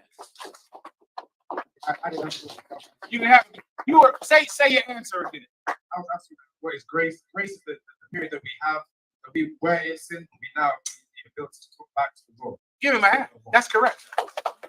To make it very simple, the crime that I do in the future, the crime I do tomorrow, tonight, I'm going to die for it. The crime I did in the past is covered under grace. Grace is that period that you get to get over what you've done, not what you will do. You understand? Think of it like it's a direct term in the white man's court. Oh, it's a term, you know, if you did something in the past and then it's too much time elapsed. Statute of limitation. You did something a while ago. If it happened a long enough time ago, it's covered under the statute of limitations, meaning it happened so long ago, no one will arrest you. Some things have no statute of limitations, like those murders. They're going to get you for that no matter what, 20 years from now. A grace period is like that time where it's because it's in the past, the Most High God is not going to punish you because your present is so fruitful and so righteous. Laban, go ahead.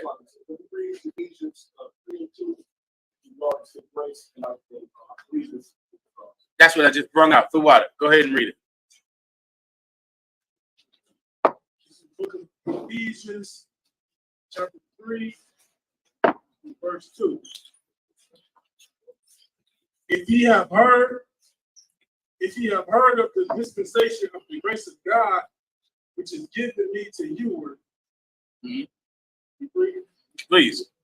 How that by revelation he made known unto me the mystery, as I wrote before in few words, whereby when you read, ye may understand my knowledge in the mystery of Christ, which in other ages was not made known unto the sons of men, as it is now revealed unto his holy apostles and prophets by the Spirit. Laban, break it down. What do you want to break down with this? How I always thought that was when it speaks about the dispensation. That's the time that you were. I got you. The period of time. Then when he speaks about Christ giving him the knowledge, it's Christ telling him that, you know, I came as a sacrifice for everybody. So earlier in the first time you mentioned that we are no longer under the law. So the penalty for breaking the law. You know, anybody's coming out and busting your head if you're making some correct. So that's all You're correct. Give him a hand. He's absolutely correct. I think the opposite. You get it? You got to know what sin is under the law, meaning that the law has the authority to hurt you because you are a current sinner. The law does not have authority over you if you're a past sinner. That's grace. That's all you need to cut Christians. They don't know the Bible anyway. Right. All right. Come on. Where we at? Need to get to my topic too. All right. Let me know when I need to do it. You got crossed the line. I don't get it on tonight. Come on. Go ahead,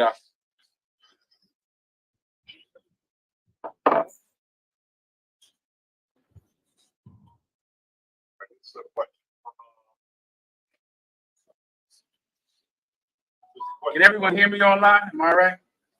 Let me know if they can hear me. Go ahead. This is a question from Shamar. Sir, is there a biblical account of the portion of prisons? And is it lawful to send someone to prison? Forget about it. Let me give you the biblical account. It's in Deuteronomy 28.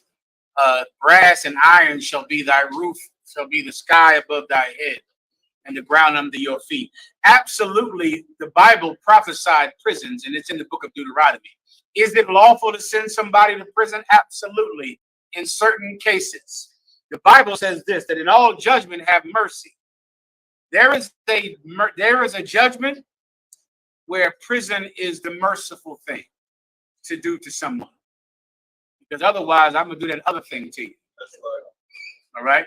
And so there could be a time when Commander General YAHANNA will just tell me don't do that thing. And then you'll go to prison. You get the point. So what you want to do is just have mercy. So someone molests the child. Now you might want to do the other thing. It's better that he just goes to jail for 15 years because then he gets out. If the other thing happens, moving on. Everyone understands. And so what you want to just think about is to have mercy on him. To have mercy. Many times, like for instance, when I was bringing up about the how do you end gang violence? If a tragedy or a trauma happens to a child, that trauma is going to create a sickness. If I could make you understand it, think about it like someone cut you with a knife, and it hurts and it's painful. And then over time, if no one puts any salve or ointment on it, it gets infected. And now that infection grows, and now I die from this infection. If someone molests you, that wound has to be healed. How do you heal that wound? Justice. The person that molests you has to pay for it. They have to get hurt. It has to happen. The child has to know the person that did this to me was hurt over it. You could hurt him one way, you could hurt him the other way. It's better for them he does it the other way. All right, so there is a time when he absolutely should be put in jail. There's been plenty of times when I've had somebody's kids taken from them. You know, someone does something with their, you remember Tazariak, I took that brother's kids in New York. He was schizophrenic. He had his child at night at 4 a.m. They're calling me because he has this child on the street at 4 a.m. out at night. And I've told him time and time again to stop doing this with this child. Getting high on the street corner. He was nuts about the number 23 and 6. He had a book about the number 23. And he had this kid at night. Finally, I just ordered Tazariak to take his kids from him, to call child services and take his kids.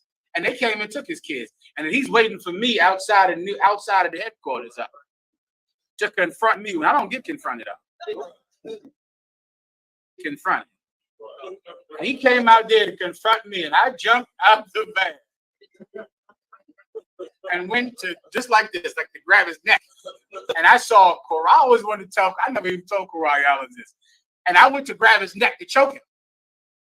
And Corral jumped up like he was going to choke him as well. And because I saw him, it made me not choke him.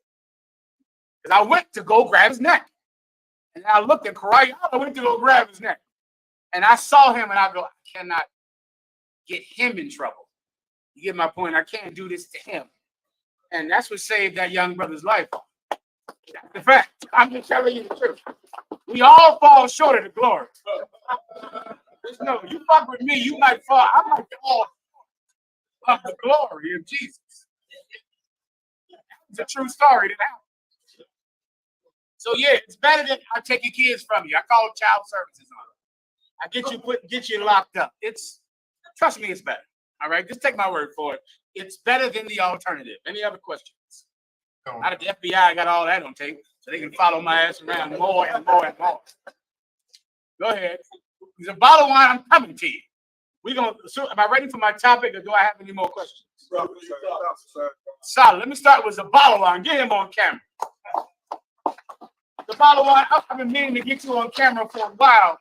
I want you to tell the brothers about the condition in El Salvador, about what's happened to our brothers and sisters in El Salvador. El Salvador is a very violent country, all right? So is Mexico. So is Latin America in general, right? So we have in Latin America, we have a problem, with fentanyl, right? Fentanyl is another drug, the newest one, right? So before that, we have cocaine, marijuana, and whatever, right? So, General, how can you explain about these matters? Because see, the problem is not us, okay? Of course. The problem is the devil. Of course. You say all the time, the white man, the devil, right? Of course. how in the heck is he getting away with everything and we go in default? Okay, how can you explain that, General? I'm going to explain. How I'm telling you, General, you know, they accuse Bolivia of producing, you know, the coke of the leaf of coke, right? And they convert it into cocaine, right? And then the white man, you know, he has so many fucking chemicals, Of course.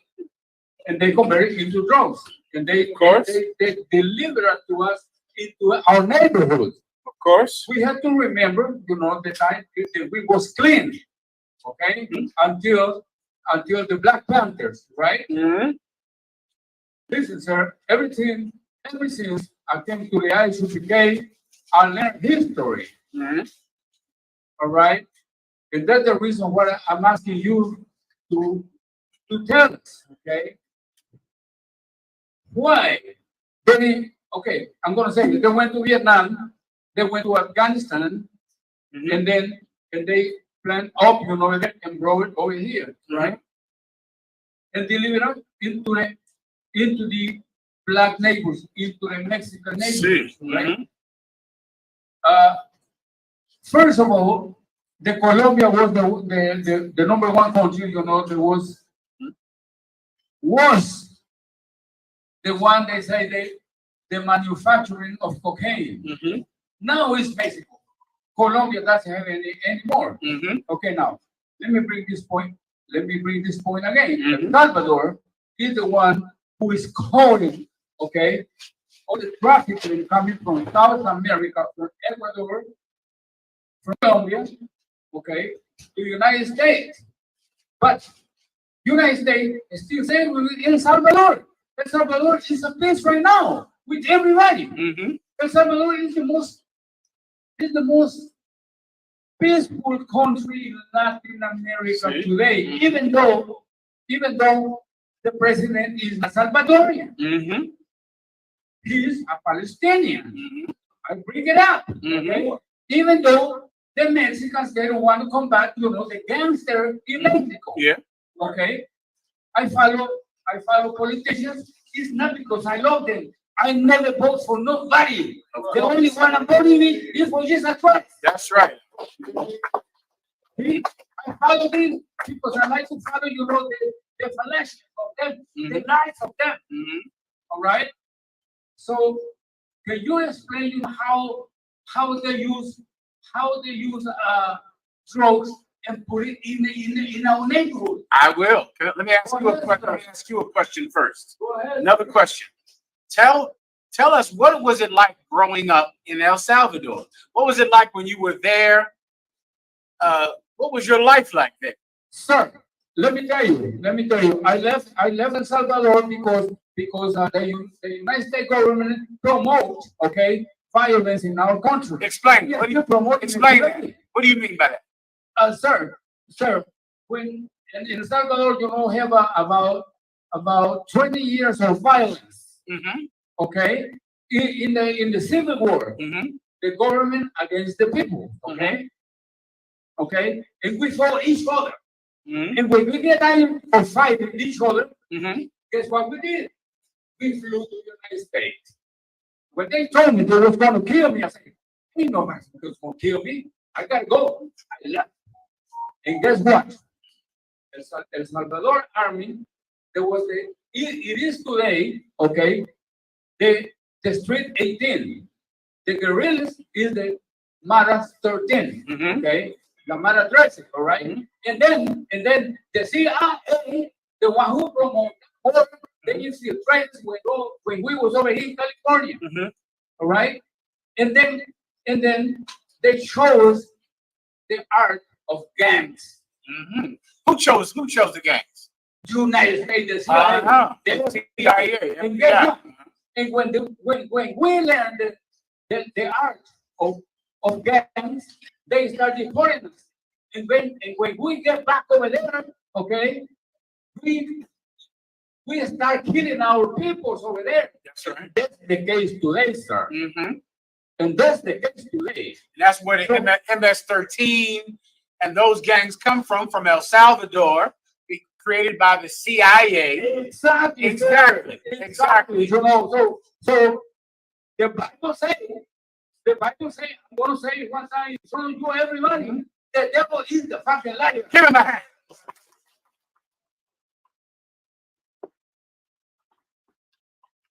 What's that? Say that in Spanish. Huh? Say that in Spanish. El mentiroso del mundo.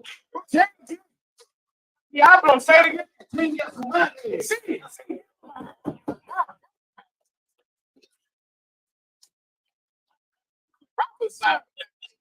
Go ahead.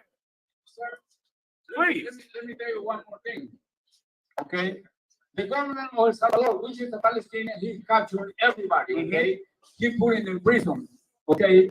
So one time I told Captain Davar right here, okay, that I wanted to go to El Salvador, right? And he told me not to go, right? Because he's a very expert in the I.S.U.P.K, right? But I want to go right now to the prison of El Salvador to educate, okay, those bastards who was killing our people, innocent people. I understand. But I only expecting, the orders from the I.S.U.P.K. if they say yes, it's time, or no, it's not time. Because you're a soldier, give him a hand. Take the mic from him. Let me give you a precept to answer his question, all right? Okay. This is where you're going to go. Give me Proverbs 28:19. Okay, let me explain to you what the officer just described. He grew up in El Salvador, where they were terribly poor and suffering because America supported the government at that time, who was growing cocaine. They grew cocaine there, right? El Salvador is a fertile place with farms, and would they grow cocaine in El Salvador? Go ahead. No, sir. No, sir. What would they do? No, sir. El Salvador is a peaceful people, okay? Okay? We grew up corn, beans, sugarcane. So how was El Salvador involved in the drug trade? Because it comes from South America. So And it comes, they support them. and so it comes from South America. So the El Salvadorians transport it to America. No, sir. El Salvador is just a way, it's a destiny to come to the United States. So it's a middle passage to America. One country. Got you. And of course, it was very profitable. For them, yes, Forget sir. about it. To them. But of course, it hurt your brothers and sisters in El Exactly. Salvador, destroyed them. And then the gangs, of course, helped that middle passage to get drugs from Colombia to America, correct? So, like I Go ahead. said, I want to say one thing. Go ahead. I want to say one thing. Central America, it has been, okay, especially El Salvador, okay, the country, okay, there has been more suffering, okay, from the 12 tribes. El Salvador has been in war. God damn, sir. Ever since Together, we're gonna play it. Keep going. Ever since the conquest of Christopher Columbus. Yeah, right. Yeah. And then you was into a war, between us, okay, between the army and the peoples. Now here comes again, okay. It was a period of time when the white peoples, okay, everybody had to remember one thing, okay. United States is not Donald Trump. United States is not Joe Biden. Somebody is behind them. That's right. One question are the Sandinistas in El Salvador? The Contras, is that in that country? Where are the Sandinistas and the Contras? There was a big war that happened in the 80s. Where did that happen? Nicaragua. It's like Nicaragua. See. See. We are the same people. See. Guatemala, Belize, El Salvador, They're all- Nicaragua, Costa Rica, and Panama. all the tribes We are the have same a lot. peoples. That's We are correct. the Mayans, the tribe of Zebulon. See. All right. I think I get it. Okay. Did you have Now- go ahead, keep going. No, sir. Let me tell you one thing. Okay, thank you for the opportunity to let me talk about that. Okay. Please. Okay. El Salvador has been the most the United States has been hitting by these hating. Yeah. Okay, it was hated. Okay, from the United States. Okay, El Salvador it was very recognized. Okay, by being the most. It being a tiny country of 25,000 miles. Okay, and we produce a lot of coffee. All right, but guess what? No, we did not. The rich people produced it. The 14 peoples. That's right. They govern the country. Okay, white peoples they come from United States, Europe, and studied there. They came from Spain, Germany, from Italy, the United States. White peoples, the fucking devil. Yeah. In the possession of El Salvador, okay, in the year 1930, okay, they killed 35,000 Indians just in order to possess the land and grow up coffee. And guess what? When you go to the stores and buy some coffee, guess what? It's coming from El Salvador. That's right. And they say El Salvador is rich because they have coffee. No, we are not. We are not. I'm talking about in my behalf. Yeah, man. I am a native. I never see no money coming in my behalf. The only one who can see that money is the goddamn fucking devil. That's right. Give him a hand. So you, and the brother Mexican who built up this country.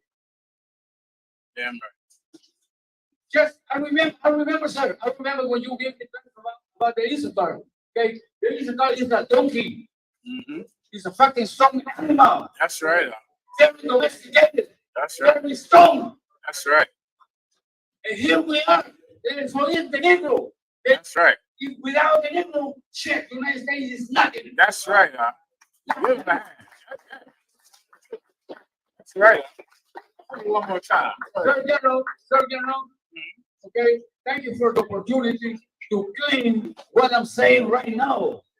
The tribe of Zebulon, okay, is the one that has been, sir, the most devastated people out of the whole tribe. That's right. Out of the whole tribe, sir, out of the royal tribes. We are. I remember one day I called you, sir, and I told you we was going to have it, but I was slaving, okay? And I couldn't call you and I couldn't do it. But what amazing opportunity they're having over here in Chicago. He was Gracias. Gracias, partner. Manolito. Gracias. Give him a hand, boy. The young officer, brother, in Wisconsin, under Captain DeGard, man. Wisconsin? Give him a hand. He's excellent. This brother grew up in a hellhole, brother, under the CIA in America in El Salvador and shaped his entire life. And what I'm going to show you today is what they're suffering in El Salvador is what you're suffering in Chicago. It's what you're suffering in Colombia, in South and Central America, in Mexico. It's the same thing. Read that precept I just asked for. And then, Kawan, give me all the things I sent you today on the topic of gang violence, all right? What's the one I just asked for just now? Proverbs 28 and 19. Go ahead. Someone read it for me. What was it, sir? Proverbs 28 and 19. This is the answer to Zabalawan's question, all right? It's the book of Proverbs, chapter 28, verse 19. He that tilleth his land shall have plenty of bread. Let me tell you something, brother. The tribe of Zabalawan, the Aztec Empire, the Incan Empire. Do you know? Give me how many black towns were in America. I send you that. Put that up on the screen or read it to me or something. Let me tell you something, brother. The Bible says, "He that tilleth his land shall what?" I appreciate it. He that tilleth his land shall have plenty of bread. 1 second, I'll make an announcement. You got it. It's like it's a silver-ish pickup truck in the parking lot with your lights on. What? You got that? I read it again. Count on one count. You got it. That tilleth his land shall have plenty of bread. What does it mean to till your land? To grow the coffee, to grow the corn like in Mexico, to grow the plantains in the West Indian Islands. If you're able to till your land, to work your land, you will have what? Plenty of bread. Oh, you're going to eat, brother. If you can work your land, if you can put your effort, your skill, your ingenuity, your hard work into your land, you're not going to starve. You're going to eat because it's your land and you work your land. Keep going. Count on one count. He that followeth after vain person. But what? But he that followeth after vain person. But what? But he that followeth after vain person. Let me tell you, the land of El Salvador has every resource to make its citizens rich. The land of Mexico has every resource. The land of Nicaragua, the land, what's that land over there with all that oil? Venezuela has every resource to make its people rich. Puerto Rico has every resource. And the lands, let me show you another land that could be rich. What do you have here, Rob? Read that. This is Robertson established at least 88, and perhaps as many as 200. Let me tell you something now. After the Civil War, there were as few as 88 or as many as 200 black towns. Now you're sitting right here in Chicago with the dream of a black town in your mind, with a place where black people could till the land, could own the resources, could own everything in the land, work it to their own benefit. Right. At the end of the Civil War, there were up to 200 black towns. What happened to them? The white man is the devil, the Bible says. These towns were burned, the leaders murdered, and the towns wiped out. Don't ever think, in your mind in Chicago, you might think black people can't get themselves together. If you're from Mexico or Venezuela or Nicaragua, you might think we can't, govern ourselves. We can't find a way to make our own achievements. We have. The Incan Empire did it. The Aztecs did it. And there were 200 black towns here in America that did it. And the white man came and killed everyone there. That's right. And took over the town and slaughtered them. You know what was a famous black town started by a black man? Who wants to blow my mind? Come on, give it a shot. DeBar, Chicago, Illinois. This town here was started by a black man as a trading post for black people.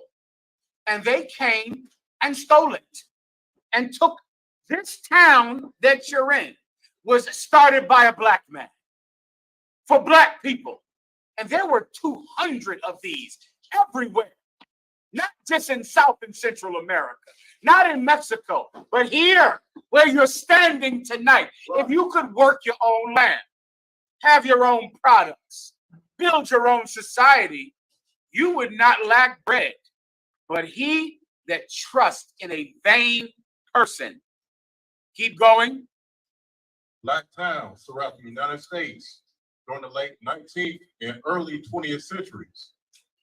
Black towns either mostly or completely African American incorporated communities and anonymous black governments and commercially oriented economies, often serving a hinterland of black farmers. Meaning what? These were black towns, black farmers, black governments, everything black in the town. Thriving. You've heard about them. You dreamed about them. You think they're impossible. They already happened. They already happened. Just like they happened in Venezuela and in Mexico and in Colombia. They already happened already. Continue. That's it. They were killed. They were murdered. Because if you could work your own land, you would not lack bread. Give me the precept I'm asking for. Go ahead now. Book of Proverbs, chapter Get 28, him on camera. verse 19. He that tilleth his land shall have plenty of bread. Uh-huh. What he that followeth after bad person shall have poverty enough. This is what happened to Venezuela. Venezuela has the land, the climate, and the willing to work people who are smart, intelligent, who could survive without the oppressor and would thrive. Just like the tribe of Judah here in America, and the West Indians in the West Indian Islands, and Issachar in Mexico. But over time, this devil convinces us to trust him. And we believe he will make us rich. He will give us more money than simply growing corn or coffee in our own land. We're going to be able to get involved in the drug trade. And now we're going to make a lot more money. Venezuela trusted America. Nicaragua trusted America. Mexico trusted America. The tribe of Judah trusted America. And because of that, we're starving to death and poor. Because our oppressor is vain. He doesn't believe in a good, hard day's work. He doesn't believe in earning his money. He believes in stealing and in lying. And because of that, we thought we could make money like him. And we all turned to crime because the white man turned to crime.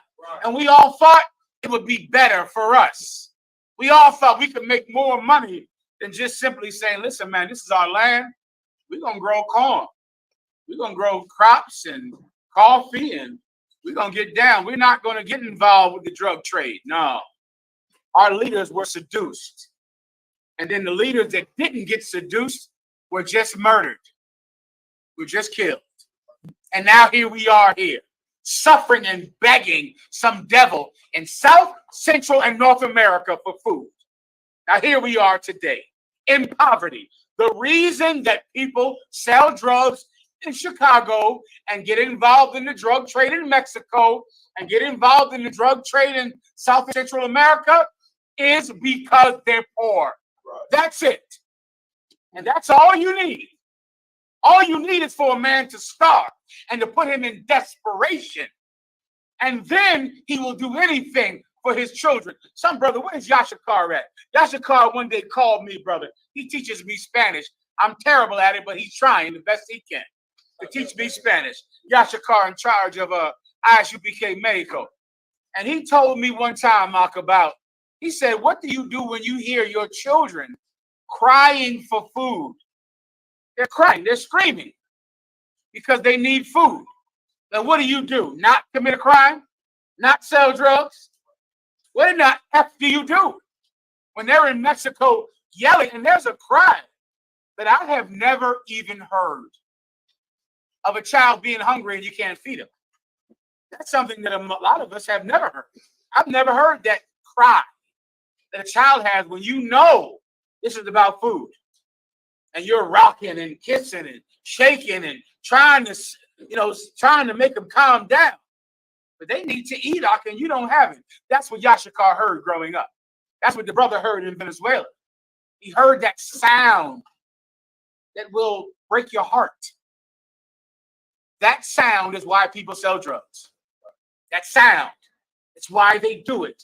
They don't have a choice because our oppressor is the devil, and he convinces you to live out a path that will make you poor. That will make you need him in the end. And then in the end, once you need him, you'll do anything he tells you to do. Everyone understands? That's the problem in Chicago, poverty. Those projects they had in Chicago, that Caprini Green, who knows what Caprini Green is? Ooh, Lord. I came up here back in the day when Caprini Green was up. That was something else. We had one in Philadelphia where I'm from called Richard Allen Projects. And it was so similar to me as Caprini Green. When it was like another world. It wasn't America. It was another place. And you've had projects. Give me some names of some projects in Chicago that they've destroyed already. Right here, Warrior. Say again. Robert Taylor. I've heard of those too. Who else? Anyone else? In the back. Ida B. Wells. I've heard of them too. Anyone else? These were worlds full of poor people in a desperate situation. Come on, Maya. Stateway Gardens. Yeah, man. Come on. Oh, you got him? Come on, DeBar. Talking about getting rid of Parkway Gardens. Cool. Give me some ones in Detroit. Y'all I know y'all have projects down there. Come on, Detroit, right here. Brewster projects. Any more? That's the one you were going to say? Any other Midwest ones? Come on. Brightmore, LeBun, Jeffries. My God, come on. King Homes. King Homes. Yeah, that's the plan on that. I mean, if you come on, Warrior. The Menominee Reservation. Absolutely. What are you going to do there? What? What option do you have? Listen to the cry? Ignore it? Ignore that sound? Ignore that sound, it's too much to hear. It's to hear it, it scars you. It scars you to hear that sound and know that you're a man or a mother and you can't do anything about it. Your oppressor depends on that. He knows that if he fools you and tricks you enough, you will put yourself in a situation to hear that cry, and then in the end, he knows just what you'll do. He'll do anything to stop that cry. That's what happened to Venezuela. That's what happened to Nicaragua. That's what happened to Detroit, to Chicago. That's what happened to you. He caused it. Now, how are you so susceptible to it? How are you able to be taken by it? The trauma. The trauma. The trauma is what makes you easily lied to, easily fooled. I'm going to go into the trauma now. What did I send you earlier?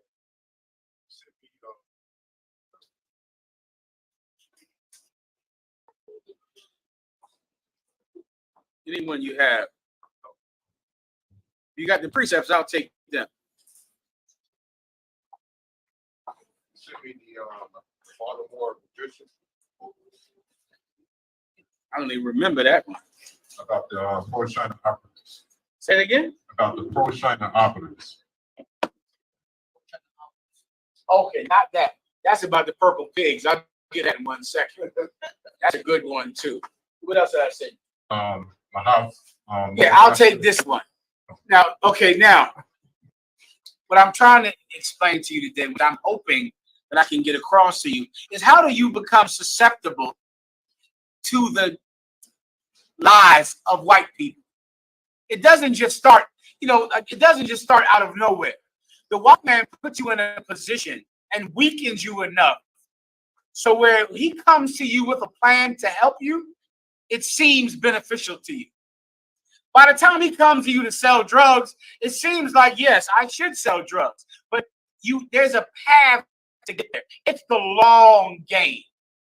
So many of us only understand the short game. Like Venezuela, you might only understand what's happening today in Venezuela. But right now in Venezuela, you're seeing the end of the long game in Venezuela. Venezuela is being gentrified. That's what's happening in Venezuela. They have a hard-nosed, tough-on-crime heathen that's going to arrest every gang member, get rid of the gangs, and bring prosperity to Venezuela. That's the end result of a program to weaken the people, impoverish the people, imprison the people, and then before you know it, Venezuela will be Jamaica. One love. Montego Bay. It'll be a vacation spot in 2 years. It'll be a place you go to for vacation. LA, watch out. LA, this is happening. LA got those palm trees. The only thing in the way is those gang neighborhoods around USC College, and they'll get rid of them. And then you'll go to those neighborhoods, buy beautiful homes, and it'll be beautiful. It'll be wonderful. Oh, in Chicago, you got these homes around that lake. They love that big ass lake in Chicago. Just wait a second. Everywhere close to that lake, where you have gangs, the long game is to get that neighborhood close to that lake. so they can sell those homes for astronomical amounts of money. And they bought them for you for $20,000. That's it. It's the long game. Yeah, you can work if you own the country. You understand? That long game happens in Harlem. I saw it happen in Harlem. I'm sitting in Harlem, and it's the blackest place in the world. And then, before you know it, everybody is white. And you're sitting there looking around you like, well, how did this happen? And then you know how it happened. Nicky Barnes is how it happened. That's how it happened. The drug dealers is how it happened. All the gang violence back in the day is how it happened. Now it's a tourist spot for white people. And you cannot, you know how much it costs to live in Harlem right now? Don't ask. It'll make me bang my head on this effing table on how much it costs to live in Harlem right now today. To live in a 1-bedroom apartment, I'll give it to you, $2,500. To live in a 1-bedroom, Asher, what am I doing? Please break it down. Asher knows. Columbia University is like the second biggest entity that owns the property. So what they've been doing when I was back in school, I was working with a black lawyer who was involved in fighting against Columbia University, trying to take over Grant Hill projects and all the projects that were there around Columbia University. And they're working with the DA. So if you live with your grandma and you got caught selling drugs, you can no longer be on the lease when she dies, the apartment goes to Columbia. Yeah. It used to be where if you live with your grandma, the apartment went to you. But now if you have a drug record, you live with your grandma, you leave and Columbia gets it. And it costs $2,500 a studio in Harlem right now. That's the long game, Chicago. That's coming here. It's coming to Venezuela. It's coming to Mexico. It's coming there. Come on. Read what I have. Now, I'm going to show you where it starts. Read. 1973, Hanafi Muslim massacre. Many of you know that the Nation of Islam is based in Chicago, right? Oh, Farrakhan has a big old mosque. Where is it at? On Stony Garden? Stony Island. He has a big old mosque down there on Stony Island. Let me give you the history of the Nation of Islam. Go ahead. Now, I'm starting in the midpoint. If I started at the beginning, I'd start with Farad Muhammad, who was a murderer and who murdered people. And Elijah Muhammad was his #1 murderer. I'm going to skip ahead to 1973, I believe, to the Hanafi murders. Go ahead and read it. The 1973 Hanafi Muslim massacre took place on January 18, 1973. 2 men and a boy were shot to death. 4 other children ranging in age 9 days to 10 years old were drowned. Did I give you the video? Boy, I got a video on this. Keep going. Two others were severely injured.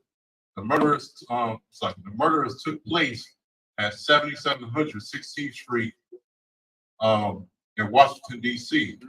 A house purchased for a group of Hanafi Muslims to use as the Hanafi American Muslim men's rifle and pistol club. I gave you the Farad Muhammad one, right? Okay, keep going. The property was purchased and donated by then a Milwaukee Bucks basketball player, Kareem Abdul-Jabbar. I sent the brother a video. I'm going to speed it up for you for time's sake. In 1973, Kareem Abdul-Jabbar, you've heard of him, right? He broke his group called the Hanafi Muslims, broke off from the Nation of Islam.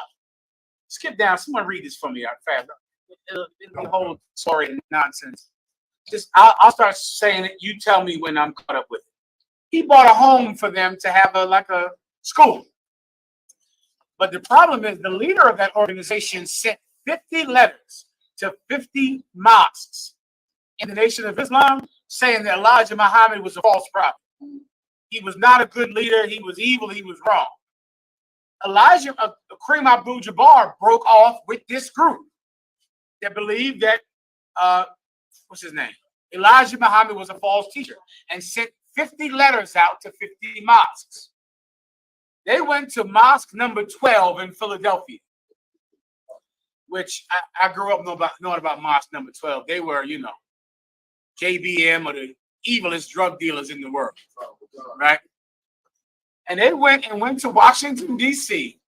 and sent men to this Gaddafi school that Kareem Abdul-Jabbar purchased. And they killed everybody in this school. They killed a 9-day-old baby, drowned the baby. They killed a 20-week-old baby. Do you have the thing? Read it, because it's terrible. It's horrific. The background.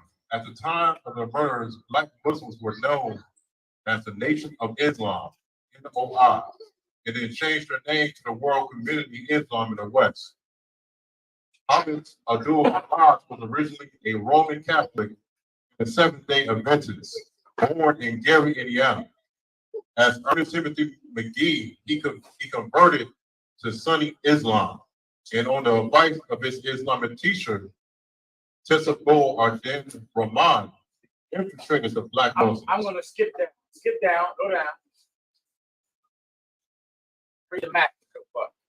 All of that. I'm bringing this up. I'm going to show you a father figure in Chicago to show you where the sickness comes from. This is a father figure in this town you live in right now. Continue. Massacre. On January 12, 1973, several Black Mafia affiliates traveled to Washington, D.C. and scattered the home. Then on January 17, 1973, Ronald Harvey, John Clark, Don Bubbles Prince, John Griffin, Theodore Moody, William Christian, and Jerome St. Clair traveled in 2 vehicles from Philadelphia to Washington, D.C. Keep going. One of the men claiming to be interested in purchasing literature about the Hanafi and arranged to come to the residence to purchase the literature. 2 of them came to purchase material. One man gave Kalasi's son. I sent you a video just now, Walk. See if you see it. Oh, damn. Okay, go ahead. Keep going.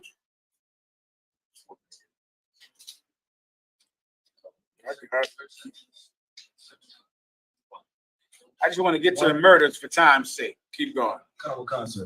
One man gave Kalasi's son, Daoud, a bill and needed some change.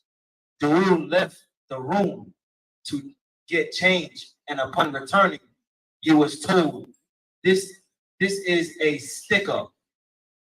The 2 men then left 5 or 6 additional people into the residence. Daoud was killed first. Slightly, sir. He was taken to the 3rd floor and shot. Abdul Noor was shot in a bed. Bibi Khalis, one of Kamas' wives, was forced to watch them drown. 2 of the children in the upstairs bathtub. Now, this is the Nation of Islam. These are your father figures. This is your righteous man in Chicago. The woman was forced to watch them drown her babies. She had to sit there and they drowned her children in a bathtub. Continue. If you want, someone can find a YouTube. Just put in Hanafi murders in YouTube and you'll get the news reports. Continue.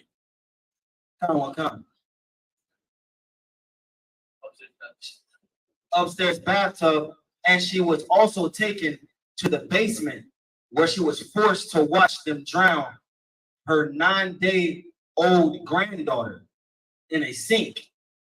Then Bibi was bound, gagged, and shot 8 times. Now, can you imagine, which I know you've been through this, you're in Chicago, you're trying to run from the gangs, run from the ghetto, run from the violence. You run to where? The church. Give me the Catholic Church. I sent you one about that. You run to the church. You run to the Nation of Islam. And they're going to have you commit murders in the Nation of Islam. these Muslims murdered a 9-day-old baby. And they interviewed, the police interviewed him, and they said, well, why did you feel the need to kill the 9-day-old baby when the baby didn't send letters saying that Elijah Muhammad was a false prophet? The man said the father was a heretic, which meant the baby would become a heretic and he had to die too. And they killed all of the children. This is who you turn to deliver you and change your life.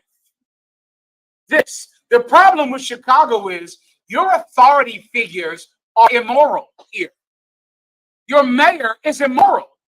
Your police chief is immoral. Your father and your mother, they're immoral. And you look to these people like, okay, I'm a child. I need you. I need your help. Show me how to live. Your mother's on drugs. Your father's on drugs. Your police department is corrupt and they murder people unjustly. Every person who is in charge in your life is corrupt. Then you find religion and you go to the Catholic Church. You have that? You got the Catholic Church? Oh, shit. Just tell me what I got you. Let me just read it for you about the Catholic Church. This is for the tribe of YAHANNA here in America. Here in Chicago. Stand by. This is terrible.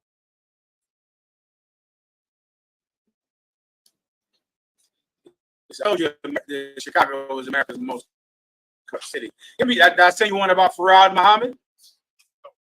Read that one. Let me give you that one. The Catholic Church in Chicago said that they had 245 priests who were molesting children in this city. 245. And of course, you know what tribe is Catholic. The South and Central American tribes and the tribe of YAHANNA. 245 priests in this city, not the country, in this city, molested children. So now you're trying to run out of the barrios and the poverty-afflicted ghettos of the Mexicans. You run to the Catholic Church to help you. They molest you. They increase your suffering. The problem with Chicago is that Chicago is poorly parented. You understand? There are just no parents here. Raise your hand if your mother and father smoke weed. That's the problem. So what do? Do you look at your mother and father like they're pure? Raise your hand if your mother was a whore, was a hoe, and had sex with a lot of men. And so what do? So now your mother is a hoe. How do you ever look at women like they're pure? How do you ever say her, well, she's a woman, she's good, she'll never cheat on me, she's decent, she's honest? A woman, your mother is your first, she's the first woman in your life. She's supposed to be your ideal woman. Your ideal woman is a hoe. Raise your hand if your father was a drug addict. Your father is supposed to be the first protector in your life. He's a drug addict. What are you supposed to do? Turn to the police. Guess what? They're corrupt. Go to your principal. He's corrupt. Go to your mayor. He's corrupt. Go to the Nation of Islam. They're corrupt. There is no one that can be your father figure. No one that can be a good parent. And so this child is left to the one thing he has, the voice in his mind that says, be selfish, just like them. What do you have here? I did manage to find that Not the Muslim Master video. Oh, go ahead. Play that. I gotta go my rest. Sorry, I can't. Where we at? We got happen now. You play the video in your own time. This is an excellent video. It's what we just brought out. They killed all the damn babies in that place. Let me bring out a couple. You got to read it on your own time for time's sake, all right? I want to go to Titus 1:15. And then Isaiah 1 and 5. Kind of concert, the book of Titus, chapter 1, verse 15. That's in loud. Kind of con. Unto the pure, all things are pure, but unto them that are defiled and unbelieving is nothing pure. The Bible says, unto the pure, all things are pure. When were you ever pure? When did you ever have an innocence about your life? When did your innocence leave? Like, when did you realize your parents were just people and they were fallible and they were weak? What age did that happen? Raise your hand if you can tell me the age when you didn't look up to your parents anymore. The bar. 16, 17. 17, come on. 16, 17 in the back. 9, come on. Say again. 5 or 6. Where, you know, you're supposed to say, I'm going to walk like my daddy, act like my daddy, talk like my dad. I'm going to look up to my mom. And then you start to just see that they're not right. They're just people. They're fallible. If you had a mother that's a lesbian, you know what I'm talking about. If you had a father that's a sodomite, you know what I'm talking about. Well, you're never able to actually think, my parents are perfect. That is the privilege of every child. Here is your child's privilege. My mother is perfect. My father is perfect. Every child needs that. How many of you never had that? Yeah. Then you grew up and you couldn't find it in the church, and you couldn't find it in the police, and you couldn't find it in the school, and you couldn't find it in the government. That's where gangs come from. Gangs come from that. But you couldn't find it. Read the precept again I asked for. Kind of concert. The book of Titus, chapter 1, verse 15. Unto the pure, all things are pure. If you're pure, if you're innocent, everything is innocent. So if you grew up thinking my mother's perfect, my father's perfect, you grow up and you leave their house and you go, I'm never going to commit crime. I'm not going to hurt anybody. I'm not going to sell my body. I'm not going to have sex with someone I shouldn't, because my mother and father were perfect.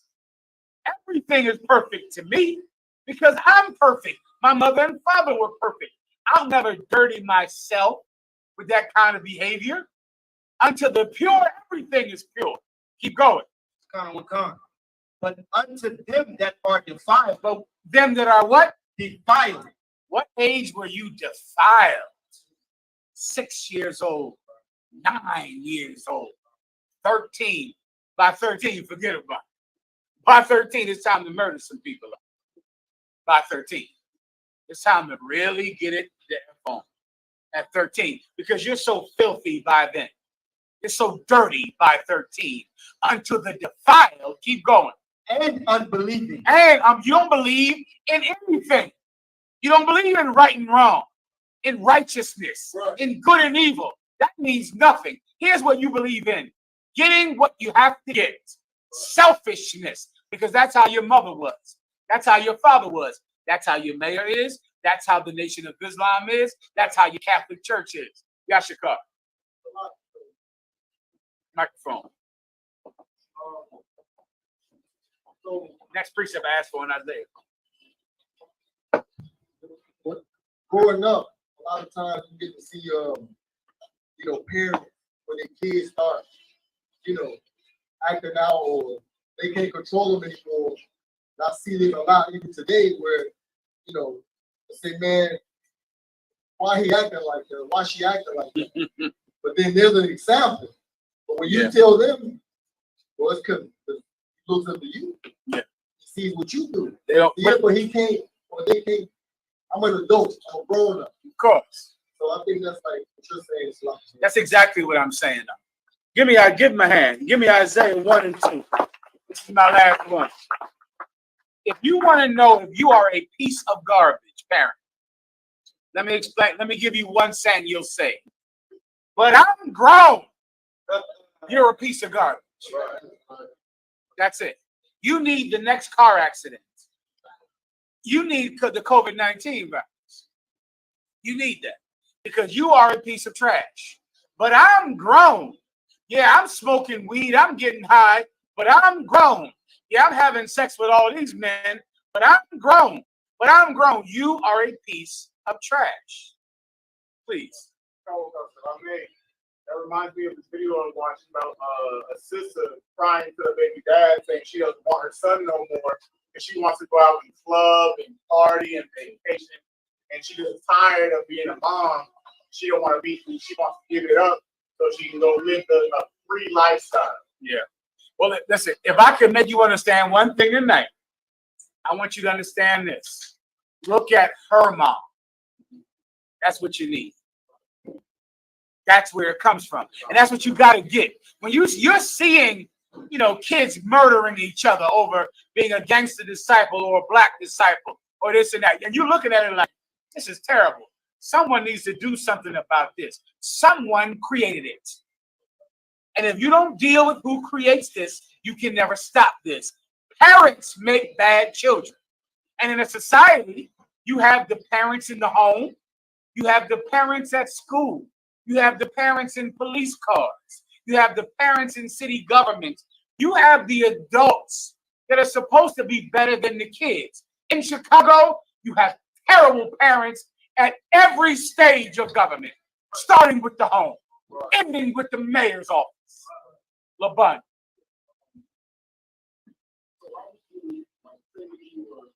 Nice and loud. I got a nation of bees over my head. Aliens in the room right now. Go ahead. Nice. Speak into it. Many of us raised our hands. Of course. 6, 9, of course. So that was your experience as a child. How would you? What's the gauge to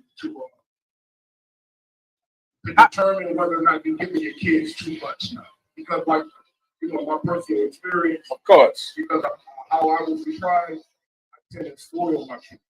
And then now I realize giving them so much, not good for them. It can be just as destructive as depriving them. Yeah. Like depriving them, they can work the things, earn things. I'm going to answer that question right now in Isaiah. But let me give you the short answer for time's sake. Start at Isaiah 1 and 2. Come on, sir. The book of Isaiah. Let me just get LeBun's question. LeBun is saying, you were raised like that, so then you might spoil your children. Is that what you're saying? You mean spoil them with? Give me some everything.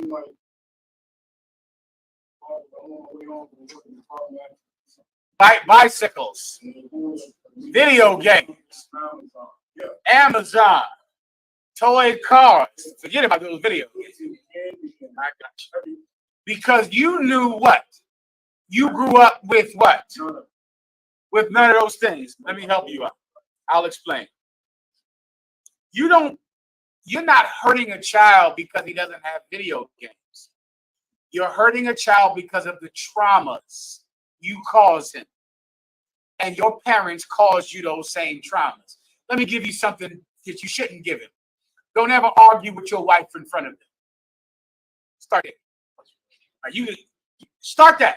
Meaning, if you knew you grew up in a home where you and your wife, where your father and your mother, your father and your mother, or your father and different men fought and cursed, said evil things in front of you, a video game won't get rid of that. You giving them a video game will not get rid of that. What you have to provide for them is to make sure they don't get hurt the way you get hurt. This is not about giving them money.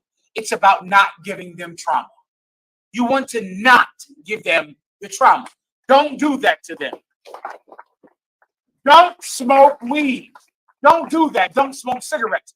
Don't fight in front of your child. Don't let your child hear you call his mother a bitch. Don't let your child hear you call his father an ain't shit nigger. Because when they hear it, they're going to go, my parents are not perfect and I'm not pure. Let me give you the worst thing in the world. This has happened to you. You're a piece of garbage. And I'm telling you this so you can change yourself. If your child has ever said, stop, mommy, stop, daddy, don't fight, don't do that, stop fighting, mommy and daddy forgive each other, you're a piece of shit. Now face that in yourself. Like, look at that in yourself and go, my child corrected me. My child had to correct me. You're a piece of shit. And I'm going to get involved in your life and take your child from you one day. And I'm going to do it with pleasure. Because your children, they're calling me.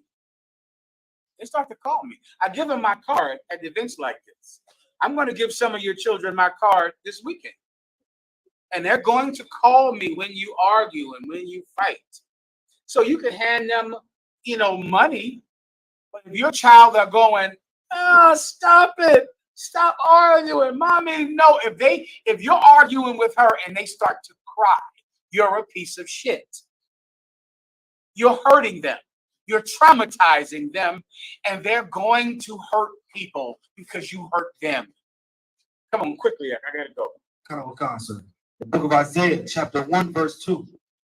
Hear, O heavens, and give ear, O earth. Skip to 3. Come on. Verse 3. If you got a setup, Zaria, just come set up, all right? Zaria, if you got to come set up, just come do it. Go ahead. Come on. The book of Isaiah, chapter 1, verse 3. The ox knoweth his owner. Skip to 4. Come on. A sinful nation, a people laden with iniquity. A people what? Laden with iniquity. Laden is like a ladle, meaning it's like evil is spread over you. You're bathed in it. Keep going. Come on. A seed of evildoers. The what? A seed of evildoers. That's where it starts, man. If you're thinking the IUIC thought they could march on O-Block and stop O-Block from doing what their mothers and fathers have caused, that's not how it works, Purple Pigs. No one stops committing crime because they're afraid of you. They're not punks. They're not afraid of anything. And their mothers and fathers have destroyed them. You can't intimidate them out of crime. You'll have to heal the pain that causes the crime. Right. Continue. Children that are corrupters. They have forsaken the Lord. Keep going. They have provoked the Holy One of Israel unto anger. Keep going. They have gone away backwards. Keep going. What verse are you in? Verse 5, sir. Go ahead, read 5. Why should ye be stricken any more? Ye have revoked more and more.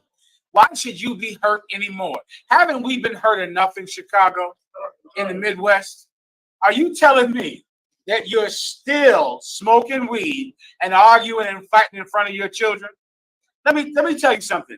There is no more underappreciated being than the child in your house. That child means nothing. You know what I like in Black and Hispanic children too? Excrement. Who knows what excrement is? I don't gotta tell you, right? Right? It comes out of someone's ass. And you don't care about it after it comes out of you. That's what your children are. They drop out of your body, and after they come out, you kick dirt on it and forget it. You don't care. Having a child does not change you. Why aren't you giving up alcoholism because you're a father? Right. Why don't you say, I'm a father now? I can't drink anymore. I'm a father. I had a child. I have to stop because you don't give a fuck about that child. That child means nothing. I was smoking weed. I was going to the club. Hold up, I have a child now. I can't do that anymore. You don't give a fuck about that child. That child is like a piece of shit that dropped out of your ass and you forget it. It's the product of eating. Like the child is a product of sex. What you wanted is the sex. You didn't want the baby. Just like you want the food, but you don't want the shit. And it comes out of you and you could care less because it doesn't change your life. You won't stop partying. You won't stop smoking weed. You won't stop getting drunk. You won't even stop arguing in front of the baby. The baby means nothing to you. That child is the seed of evildoers. That's where that child comes from. It comes from you. And the minute you betray it, so will the police. So will the school. When the child says, I'm being bullied in school by the gangster disciples or the black disciples, that school will do nothing to protect that child, because that principal is just like you. The police chief is just like his mother. The mayor is just like his father. Continue. The whole head is sick. What? The whole head is sick. What? The whole head is sick. The leadership. The whole head Come on, bro. is sick. The whole thing. So you watch children killing each other like, why won't they stop? You're the reason that they don't stop. And your child's going to do the same thing. They won't stop for the reason you can't stop. You telling me you can't argue with your wife later? Is that what you're saying? You can't curse your husband out later? You could do it later, you know. The child is sitting there trying to play. You can't even send the child to its room. You can't even keep the noise down. You can't keep any modification on the fact that you're a parent, you're a piece of garbage. And don't complain about the gangs. You're the reason for the gangs. And your child is going to sell more drugs than you can imagine. And shoot more people. And be terrible. And you're going to go, these kids today, this new generation. Keep going. Comment. And the whole heart faints. For the soul of the feet, even unto the head, there is no soundness in it. From the top of the head to the sole of the feet, soundness is health. There's no health in it from the top to the bottom. And you trying to vote your way out of a gang problem, march your way. So after you get done marching, where does that child go home to? To you. It's not going to work. It's not going to work because you just don't give a fuck about kids. You just don't care. You want to get high. You're a drug addict. You have cannabis. I looked this word up today. You have it. Cannabis is some word like alcoholism for cannabis.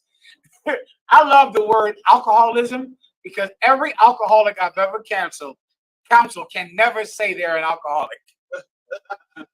It's funny when you say, are you an alcoholic? Oh, no. I just drink too much sometimes. No. I just had too much to drink sometimes. No, I'm alcoholic. And there's a word for a weed addict. It's like cannabis dependency or some word like that. You got it up? Cannabis dependent. And no, of course, no one is that. Right? No one is cannabis dependent. You just like to smoke weed all day, every day, all the time, every minute of the day. But you're never cannabis dependent. No, of course not. You're never that. Your desire for weed is what's primary in your life, not your child. Your child is a piece of shit that fell out your woman's ass. And that's all. Continue. You can keep reading the precept. You got cannabis? Read that. Cannabis use disorder. Cannabis use, also known as CUD, also known as cannibal addiction or marijuana addiction, is defined in the 5th revision of the Diagnostic and Statistical Manual of Mental Disorder. Of what disorder? Of mental disorder. Of what disorder? Of mental disorder. Do you understand that the thing that we all grew up with, it's a mental disease? The doctor says so, not Commander General YAHANNA. The doctor. And we all grow up like we're normal. We're mentally ill. According to them. Keep reading. Signs and symptoms. Here's the sign and symptom. Wait to see your mother and your father and yourself. Keep going. Cannabis use is sometimes comorbid. Comorbid. You know what comorbid means? It's with another disorder. Guess what you homosexuals are? You also love weed. That's what you lesbians are. you also love weed. That's what you thieves are. You also love weed. How many gang members do you think smoke weed? 100%. That's a comorbidity, meaning it's with another disorder. There would be no, you couldn't go rob a nigga without getting high first. Who has ever robbed? Never robbed nobody. It's part of the ceremony. It's like ceremonial. Okay, let's sit here, get high, get good and high, and then let's shoot all of them. Let's get good and high, then let's rob them. Let's get good and high, and let's go to the strip club. Let's get good and high, and let's go hurt someone. That's a comorbidity, according to the doctor. What drug addict, what homosexual doesn't get high? What bulldagger doesn't get high? They all get high. It's a comorbidity. It comes with another sickness. Continue. Cannabis use is sometimes comorbid for other mental health problems, such as mood and anxiety disorders. Keep going. And discontinuing cannabis use is difficult for some users. Do you know how you know if you have this disease? If it's difficult to stop smoking. You're a mental patient. The doctor is saying if it is difficult for you to stop, you have this mental disorder.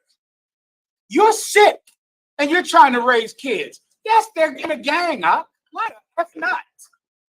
They're in a gang. Their parent is mentally ill, according to doctors. You're ill if you can't stop. That's what it just said. If you find it difficult to stop smoking weed, you're sick. Meaning this, when someone says stop smoking, you're supposed to just be able to stop. Or else you have a clinical disease. Keep going.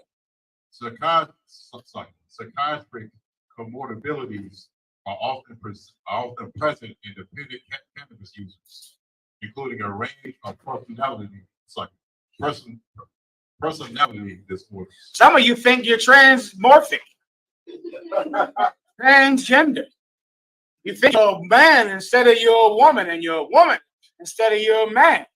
Some of you have so many problems that society says are fine, but the doctor doesn't. Right here. Go back to the precept. I gotta go. Just keep starting across the line, all right? Keep going. Back to Isaiah. The book of Isaiah, chapter 1, verse 6. From the sole of the foot even unto the head, there is no soundness in it, but wounds. But what? But wounds. But what? But wounds. When your mother and father were arguing in front of you as a child, when you saw your father hit your mother, when you saw your mother hit your father, when your father come in drunk and beat your mother, when your mother was high and came in with other men, and you're constantly hurt over and over again. You're full of wounds. And now you're 15 and you join a gang and people wonder what's wrong with Chicago. You're the problem, the adults. The adults are the problem with Chicago. Not some 13-year-old boy. You're the problem. The Catholic priests cause the gang problem. The mayor causes the gang problem. The corrupt police department, they cause the gang problem.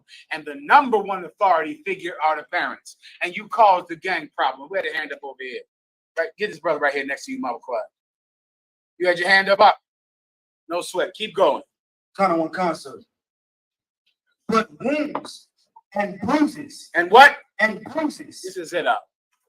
If you want to end the gang problem, this is how you do it. You're going to have to stop hurting your kids. And then for the people who are already hurt, you're going to have to give them the medicine. Commanding General YAHANNA provides that medicine. That's what this school is built up to do. To give them salve, the ointment to heal these bruises. These bruises have to be healed because you grew up in that home. You grew up with that police department. You grew up under that school system. So now you need a new father figure, a new mother figure, new brothers, and they have to be perfect. They have to be perfect. That's our obligation. Perfection. When the KC-4 was assaulted, you don't think we wanted to kill them? We wanted to kill them. We had councils about it. And we fought and we fought and we fought. And Commanding General YAHANNA said, the Most High God said, vengeance is mine, saith the Lord. We can't be like Farad Mahmoud. We can't be like the Muslims. We can't be the Catholic priests, because then we will hurt our children. We'll hurt them. There won't be any place they can go to where someone feels the burden of perfection. They won't have it. And so we have to be it. As much as it hurts, we have to be it. We can't fight amongst each other. We can't hate one another, because we have the burden of perfection for our children. Because our children have already been hurt by someone else, and we can't hurt them more. That is every officer's burden. That is every captain's, every general's burden, to provide the perfect father figure for these children. To be the perfect person that Farrakhan couldn't be, the Nation of Islam couldn't be, the gang chief couldn't be, the police captain couldn't be, the reverend couldn't be. Otherwise, we can't heal these wounds up. And they have got to be healed. They have got to be healed. Any more? And put ripping shoes. They have not been closed. Neither bound. That word is putrefying. A putrefying sore is an infected sore. No one has even done anything about it. Some of you, you go to your mother, you tell your mother you were molested by her boyfriend. What will she say? Who knows what she'll say? Sisters, I know you know. What does your mom say if you tell her, Mom, your boyfriend molested me, sister? Say, come on. One more time, nice and loud. That is as common as the raindrops, what she just said. You tell your mother, your boyfriend molested me. It was your fault, or he didn't even do it. She's not going to try to heal you. It doesn't matter to her. You're a piece of shit that fell out of her ass, and she'll kick dirt over it and forget it for her own pleasure. That, give her a hand, the sister a hand, for being honest. Someone has got to mollify that wound. So you were molested, all right. Well, you need some justice. And many times you'll have to confront that molester. That's something that we've done many times in school. That molester, you gotta have to talk with him. Why? Sometimes it happened 10 years ago, 15 years ago. But you're gonna have to walk over to him and say, you did this, you did that. This is what's gonna happen to you now. Why? To heal you. To heal you. So you can get some ointment. Please, brother. Go ahead, Warren. The last thing that was said was that because the sister that said about like her daughter getting molested and making excuses. So this is why that the whole thing about smoking reefer and weed and the brothers talking about getting self-medicated is a joke. Man. Put the goddamn weed down, man. Give him a hand. Yeah, weed is not a medication. Weed is doing what your mother did and your father did. Weed is to poison your child more. Come on up. And I wanted to say something great. Where did I go after class? You bring to mind about that innocent girl that Light molested. And now she's able to have her womb modified because somebody stood up for her. And somebody did believe in her. That's it. You know what I'm saying? Give him a hand. That's correct. Last one anymore? A little bit more. Come on, quickly. Come on. I'm ready to go. Just tell me where to go after class, all right? Go ahead. Come on. They have not been closed. They have what? They have not been closed. You got to sew up that wound up. Get some stitch and sew the thing up. That brother is hurt. That sister is hurt, man. Somebody has to tend to that wound. The wound you have of childhood. Childhood traumas, Doc, are are the primary factor in every evil in your life. That's it. That's where the gangs come from. That's where crime comes from. Childhood traumas. And they have got to be sewn up. That's what Commanding General YAHANNA has sent you to do, to sew them up. Ye must be born again. You've got to start over. You've got to begin again, because your first birth has a wound. There's a scar. Continue. Come. Neither bound up, neither mollified with ointment. That's what mollify means. You go and take that wound out, put some peroxide on it. Some of that, what's that plant all you hippies love? Aloe. You take that aloe, put that aloe on all that thing, not rub that thing down, brother. Listen, you better do that to your childhood, man. You looking at some 13-year-old gang member like King Vaughn or something. How old was King Vaughn when he got killed? 26 years old, a child. Can you imagine what his life was like? A child, 26 years old.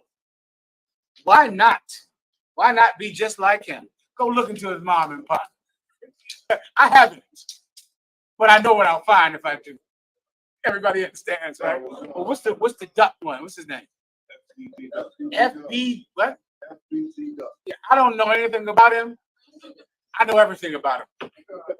I'll just go look up into his mom and pop and find out everything about him that I want to find out about. Go ahead. Say again. The brother said his mom has her OnlyFans. I wonder why his life ended up like that. Who knows? You know. And tons of you parents like to say he's the product of his environment. You think just because you lived in the projects, your child ended up like that. Your child is like that because they live with you. And they live with that mayor and that Catholic priest and that police department. Not the projects, but you anymore. With that, who am I waiting for? Who's taking the class? Pass the class over to Gad right here in the back. Keep it up. First, salute to the teacher. Men of Israel, Benjamin stand. Men of Israel, Imam Shabbat, Imam Barak. As we talk term for your sisters, this is Imam stand. Men of Israel, Imam Shabbat, Imam Barak.